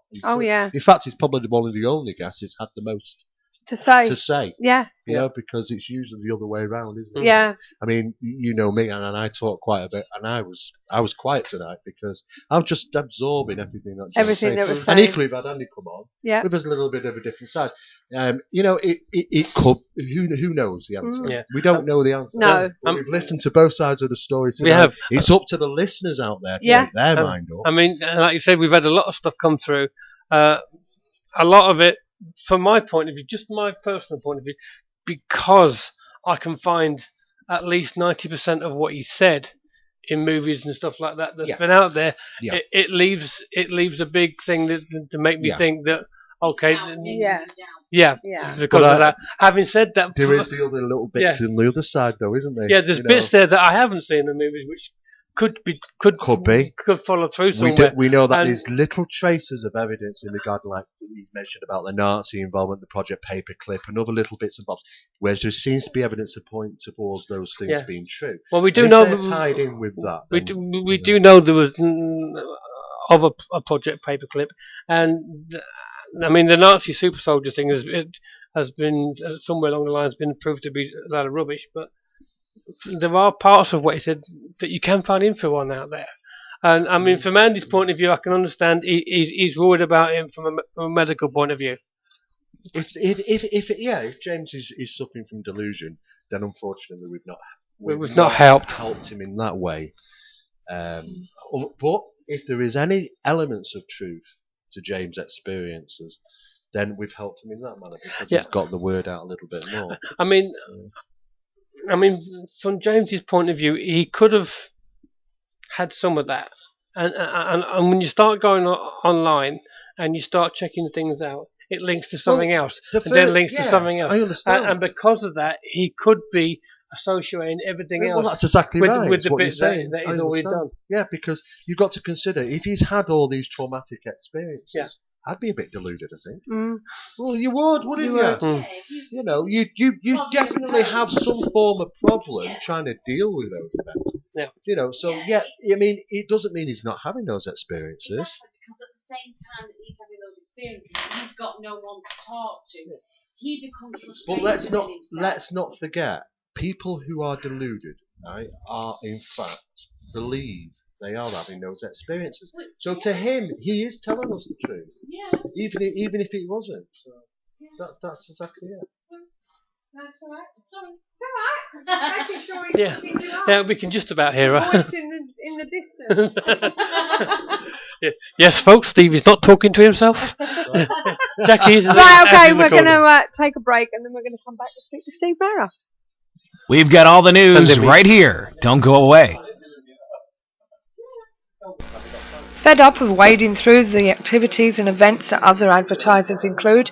Find just what you're looking for at paranormaleventsforyou.com, your one-stop paranormal directory. Right, so first up we have on the 24th a psychic supper at the BRSA Club, Railway Club in Ashton, Kent, with various readers. On the 25th is Club Zero meeting at the Ladybridge Club, Stockport. On the 26th, Charlton House, London, with Haunted Places Paranormal Investigations.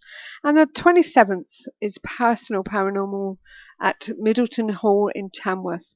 And also on the 27th and 28th, there's a Mind, Body and Spirit weekend at the Grand Pavilion South Parade in Matlock, Bath. For more details on these and other events, visit paranormaleventsforyou.com. So check out the one-stop paranormal directory for more investigations and events, available now. Paranormaleventsforyou.com also offers banner advertising for only £10 per year. See our website for more details. Paranormaleventsforyou.com, your one-stop paranormal directory. Yeah, well, they're the events for this coming week, because there's not much left of September. God, the time is flying, isn't it, Steve? It is indeed. It's been really. I mean, there's had a lot of information and a lot of stuff coming through. What can we say? It does, there's conversation, there's debates, there's everything. So I'm hoping you're all enjoying the show, even though can get a bit heated at times. But we are here keeping the paranormal friendly. But that's what it's about. No matter what anyone says. I mean, we all get stuck in. We all have our point of view, and sometimes, like I say, it can get a bit heated. But at the end of the day, we're still friends. It's the debate, it's the conversation. We're not having a go at each other, as in, I'm not going to speak to you again, kind of thing. No, this is it. It's just friendly banter and what have you. You know what I mean? Some people might not agree with what's being said. Some people might not agree with the opinions afterwards. But then we want them to come on and tell us. Yeah, well, this come is on it. And tell us. Tell us what you think. This is what we want. This is what we want you to, tell us what you thought of the show, or and what you thought about. I mean, from my point of view alone, from what I said just now, yeah. If somebody thinks I'm wrong, come on and tell me why you think I'm wrong, and make me think about it. Yes, definitely. I mean, that's what debate's about. You come on and you say your piece, and you try and make people think something a different way. Yeah, but that's the way it goes. That's what conversation's about. Well, one thing I have noticed, we were saying that the year's gone quick. I don't know about other paranormal investigators out there, but there was, I felt as though things were going slow on the events front. Quite a few groups had mentioned it. Yeah, but I don't know whether it's since Most Haunted has come back. It seems to have picked up. Well, we were selling, but we were selling slowly. Yeah, and then all of a I sudden understand there was there's opinions that it's not as good as it used to be, or it's worse than what it was, or whatever, and you get mixed opinions. Yeah. But we haven't actually watched it. We've not watched since it came back. But you know, I can't understand it. Our events have picked up and sold out more or less. They have indeed. So, you know, And I don't know whether they've sparked interest again in the public. Yeah, and can we just say that while we're waiting for Steve to come back, we did have some sad news. Yes. This week. Some of you may remember a friend of ours who's been coming into the chat room of late. Haggis 4. I'm sure you remember seeing him in the chat room. Well, Jim Donnelly, as I say, is a friend of ours. He was born in Glasgow, in Scotland. He moved to England in 1918. He got involved with Derby Paranormal Hunters, which were based in the Midlands, dead centre of England. It says in 2005. He was only 59, and we will miss him. He sadly passed away. A lovely man with a quick wit, and always had a smile on his face. He did, and always willing to help. Yeah. So unfortunately, won't see him again or in the chat room again. But you know, our thoughts are with his family and Sue, and maybe one day he might come back and prove to us that it's all right. Yeah.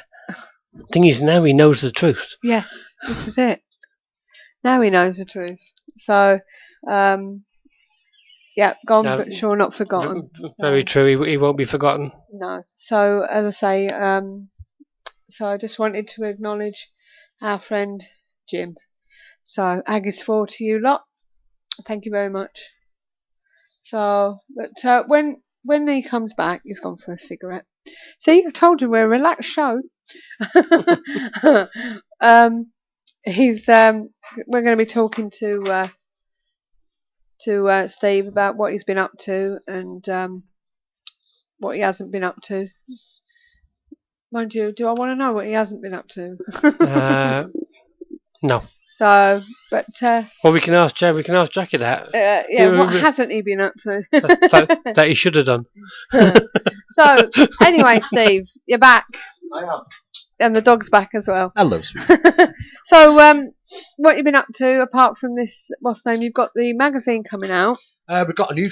We've actually been really busy this month. We're sort of treading into new areas. Yeah. The magazine is going as it always has done. Mm-hmm. The website's had a few changes and a few updates. Yeah. We now have a news clipping service. Right. With there will be tens of thousands of news clippings. Now, the reason those are going up for is that people like investigators around the world, researchers, historians, and even publications similar to our own around the world can make use of these news clippings which feature about UFOs, paranormal, all sorts of things. They go right back to, I think the earliest ones we got like 1930s, to be honest. Actually, we've got some older ones than that, believe it, from the 1800s actually. Wow. To current. So, you know, it's going to be jam-packed. So that's a section that we've got available. That's available on Phenomena Magazine's website, but it also has a dedicated Facebook page. Right. For that. Now, Phenomena Magazine, for those who don't know, it's a free magazine, isn't it? It is, yeah. We've been going for 6-7 years or something now. Yeah. It's the biggest publication of its type in the world. Uh-huh. It's the biggest e-zine. We have roughly, last year we had almost 2 million downloads. Right. So in 2013. So okay. It's we have international distributors, goes around worldwide. It's a free magazine. It's out every month at the end of the month. And all you need to do is download it. That's it. It's as simple as that. Yes, it's free. And where can you download it? Phenomenamagazine.co.uk. Right, and there's another thing that you've been advertising, the new book by Peter Robbins, Deliberate Deception. Fantastic book. A case for disinformation in the UFO research community. Yeah, I mean... That's free as well. It is absolutely free. Yeah, I mean, we believe in distributing a lot of things for free. Yeah. And this is what we do nowadays. You know, we're trying to get that information out, and it's had over 470,000 downloads. It's coming up to half. We've been asked for the link. The link is on our website. Go on to phenomenamagazine.co.uk, go on to special reports, all 7 sections are there.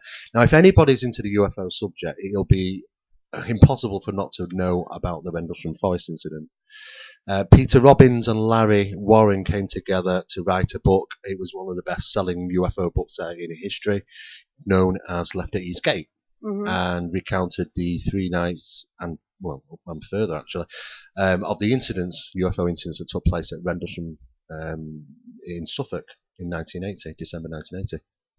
And recently, somebody who we know called Nick Pope, who used to work for the Ministry of Defence on the Staff 2A desk, manning the UFO reports, has recently wrote a book along with assistance from John Burroughs and Jim Penniston, which were 2 other security officers which were present at the time of the UFO incidents at Rendlesham. Yeah. And the Nick's book is totally ignored the fact about the involvement of Larry Warren, and it's done in a very deceptive, disinformation way. And I can only say, to highlight, there were so many things wrong with that is just simply to read it. It's absolutely gobsmacking. I mean, I made a quote on the front of the book, and it simply is true. I stated, that not only would the information within this book could change the Rendlesham Forest incident forever. It could simply change the aspect of how ufology is looked at forever, especially in this country. And it's probably the most important book you'll read on UFOs probably in the next 10 years. It's just amazing. And so if anybody's he likes to collect bits and bobs of information regarding Rendlesham Forest, they'll do well to get the book, because absolutely every single official newspaper letter, official government letters, every single bit, even photographs, right, of the base and everything. And there's a massive twist at the end of that book as well, which I'll just tell you in a minute. It's all in there. So for historical reasons, you're getting a 500-page book, for free, with just every single bit of information regarding Rendlesham in there, including maps and all sorts of things. Yeah, it's absolutely fantastic. It took us quarter of a year to put it together. Yeah, but it's absolutely amazing piece of work, and Peter's done some great work. The big twist at the end of that is that Larry recently discovered a photograph which he took the day before the Rendlesham Forest incident took place, which would have been the 28th of December, I think. And he took a photograph of an A-10 bomber, tank buster, coming into land on the strip at Rendlesham. And he didn't really know why he took it. He had this urge to take it, and he took a photograph. And on that photograph, which has now been analysed by some of the best photographic analysts in the world, including Bruce Maccabee, who used to work for NASA as an analyst, in the sky above the A-10 is 2 unidentified objects in the sky. And the enhancements show that the first object is exactly, not similar, exactly the same as what Larry drew when he saw a UFO appear at Capel Green next to Rendlesham Forest. So it gives some credence as to, the truth behind. It's more evidence. It's a principle of it. It is, even now, and it's only recently been discovered, it's new evidence to support even more the fact that, what went on there. And it's all in there. The photographs are in there, and the enhancements are in there. So it's definitely worth the download. You can get that from phenomenalmagazine.co.uk and go straight onto the special report section and just click on these 7 parts, because it's such a big book, you have to split it into 7 PDF files. And just click on them, and they will download in PDF format. For those of you who don't know, Phenomena Magazine does recommend the KTPF Community Talk Show. And if you look on the front page on the right-hand side, you will see a picture which relates to Phenomena Magazine. Just click on there, and that will take you to the download, or to at least to the website. So, Steve, question. Apart from UFO buffs, for the want of a better word of saying it, why do you think the one in America hit more news than Rendlesham? Because until I got into this, do you mean the Roswell incident? Yeah, I mean, until I got into this, I'd never heard of Rendlesham. Okay, never heard it before. Well, for the main reason was, and yet everybody knows about the Roswell. Yeah, well, everyone does now. You know, I mean, you got to consider that Roswell went unnoticed and unheard of for many, many years, and it was kept quiet simply because people in the 1940s, and this was 1947, remember? It was at a town where there was a major. I thought it was 57. No, it was July 1947. It was in a town, Roswell, very small town, nothing like what it is now. Very small town, filled with a few people, which had a lot of respect for the government, had a lot of respect for the military. There was a very large military sources locally, military bases, so they were all pretty much used to having military around. And when an incident takes place like that, and you have soldiers that turn up and say, "Look, you know, we don't want you to talk about stuff," you don't talk about stuff. People have a different aspect to the military and the government then. You know, yes, a few scare tactics were involved, and yes, they did work, and it kept people quiet for such a long time.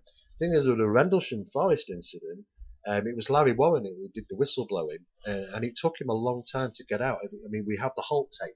You know, some people will know the Holt tape. We wouldn't have that if it wasn't for Larry. You know, and it's a huge amount of effort that he's managed to do when he's put all this together.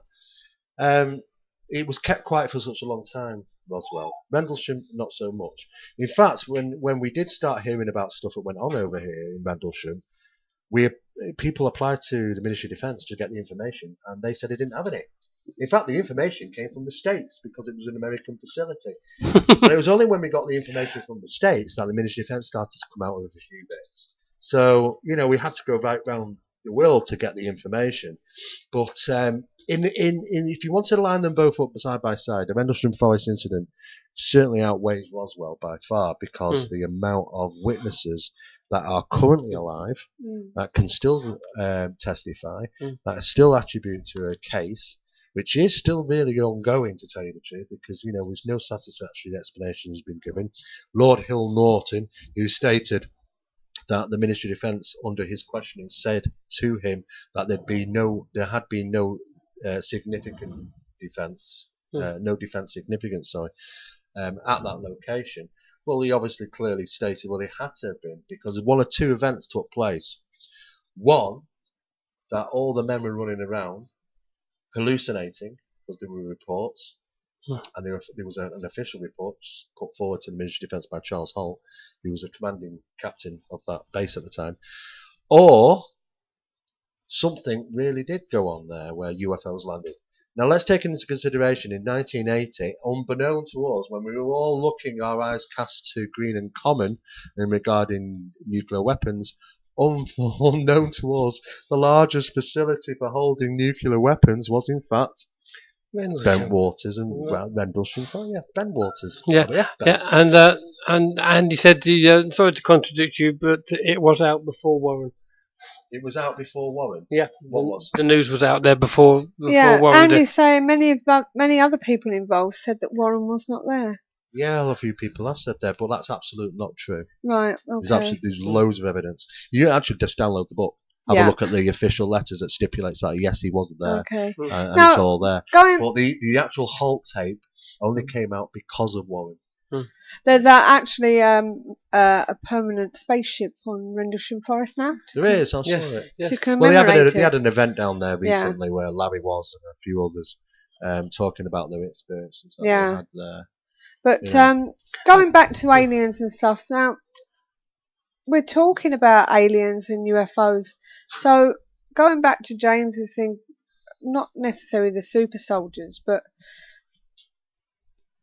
there must be this sort of greys and reptilians and stuff like that. There's got to be something out there, and that's maybe what they're liking them to. You know what I mean? They look like a reptilian. You know, they look grey. Well, I've always been interested in the ones that don't stand out. Yeah. Do you know? I mean, I've had people report some things which are just so profound. You know, why didn't they say it was a grey? Why did they not say it was a flying saucer? Yeah. Why did they say it looked like a boat, an Egyptian boat? Why did they say the beings looked like something which wasn't stereotypical at that time? Those things are interesting. Yeah. You know, because it's not the norm, and if people really want to make something up, they tend to fall into stereotypical types. You know, such as they're going to talk about greys because those are the often ones talked about now. Reptilians. They're going to talk about flying saucer type craft because hey, they're the ones that are mostly reported. and these triangle type. And by the way, I have heard the blues. The Little Blues. I've heard of them. Oh, that was just thrown in there because of Whitley Strieber's experience. That's one for Whitley. Yeah.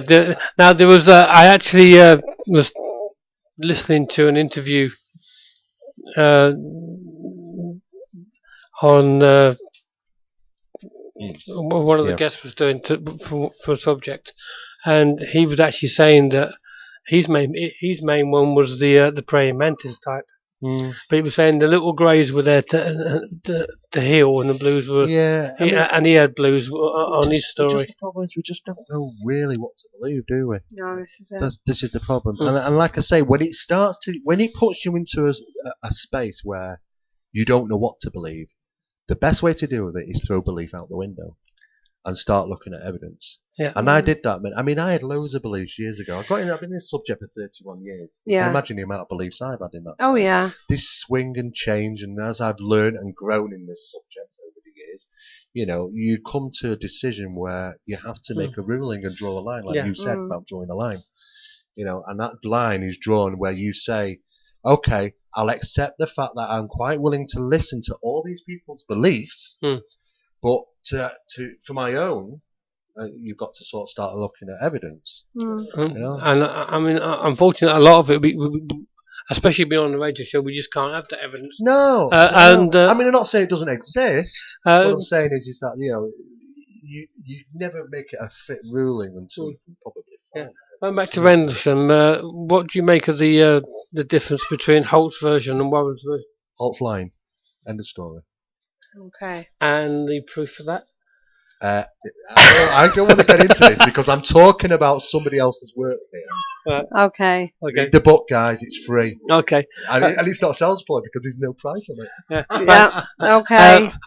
Also, as I said, I'm not really into the UFO subject unless I get a guest, in which case I have to look it up. A lot of people know about it. But having said that, are Roswell and Rendlesham the only two? Oh, no.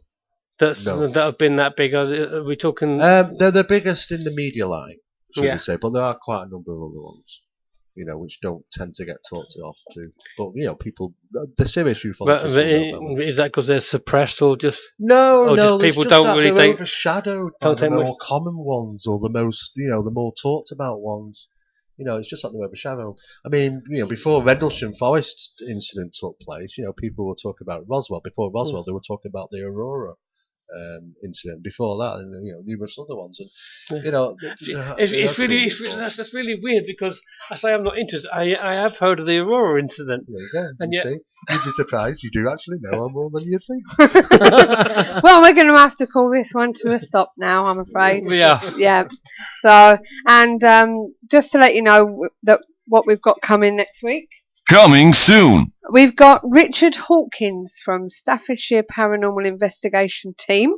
He's going to be talking about his favourite top haunts, amongst other things, and also telling you about the Block, which is a new investigation location that's come on the market for paranormal investigators.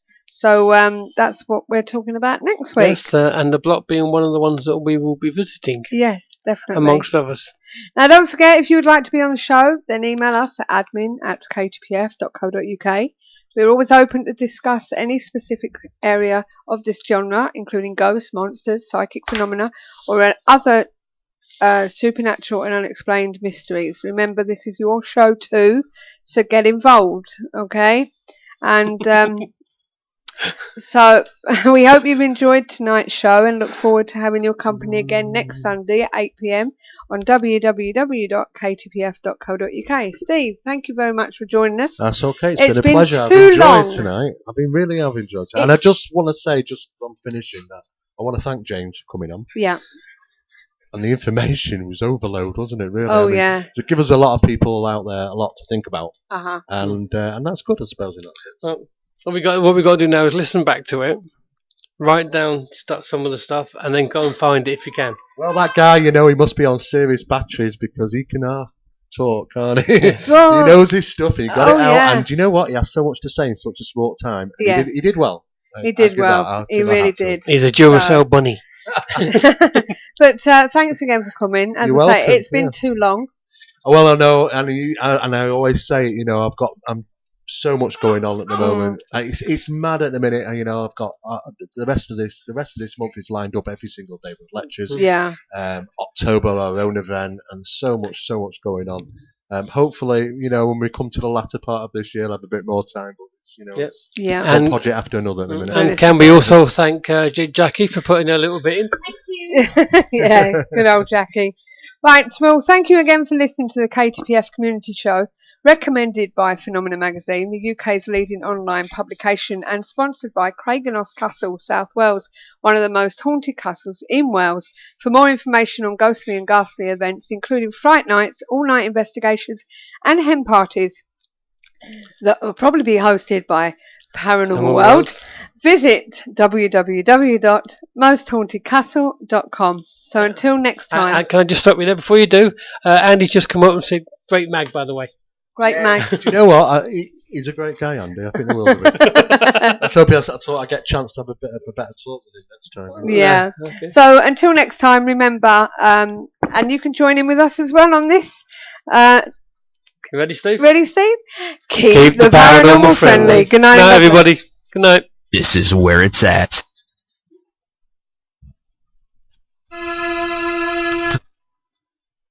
Spike to see how cold it's been. I buy my kit so I won't forget the ghosties that I have seen. The Paranormal Intelligence Gathering Services Ghost Store. So visit www.the-pigs. To see in the night, to measure the spike, to see how cold it's been. I buy my kit so I won't forget the ghosties that I have seen. The Paranormal Intelligence Gathering Services Ghost Store. So visit www.the-pigs.co.uk/ghost store.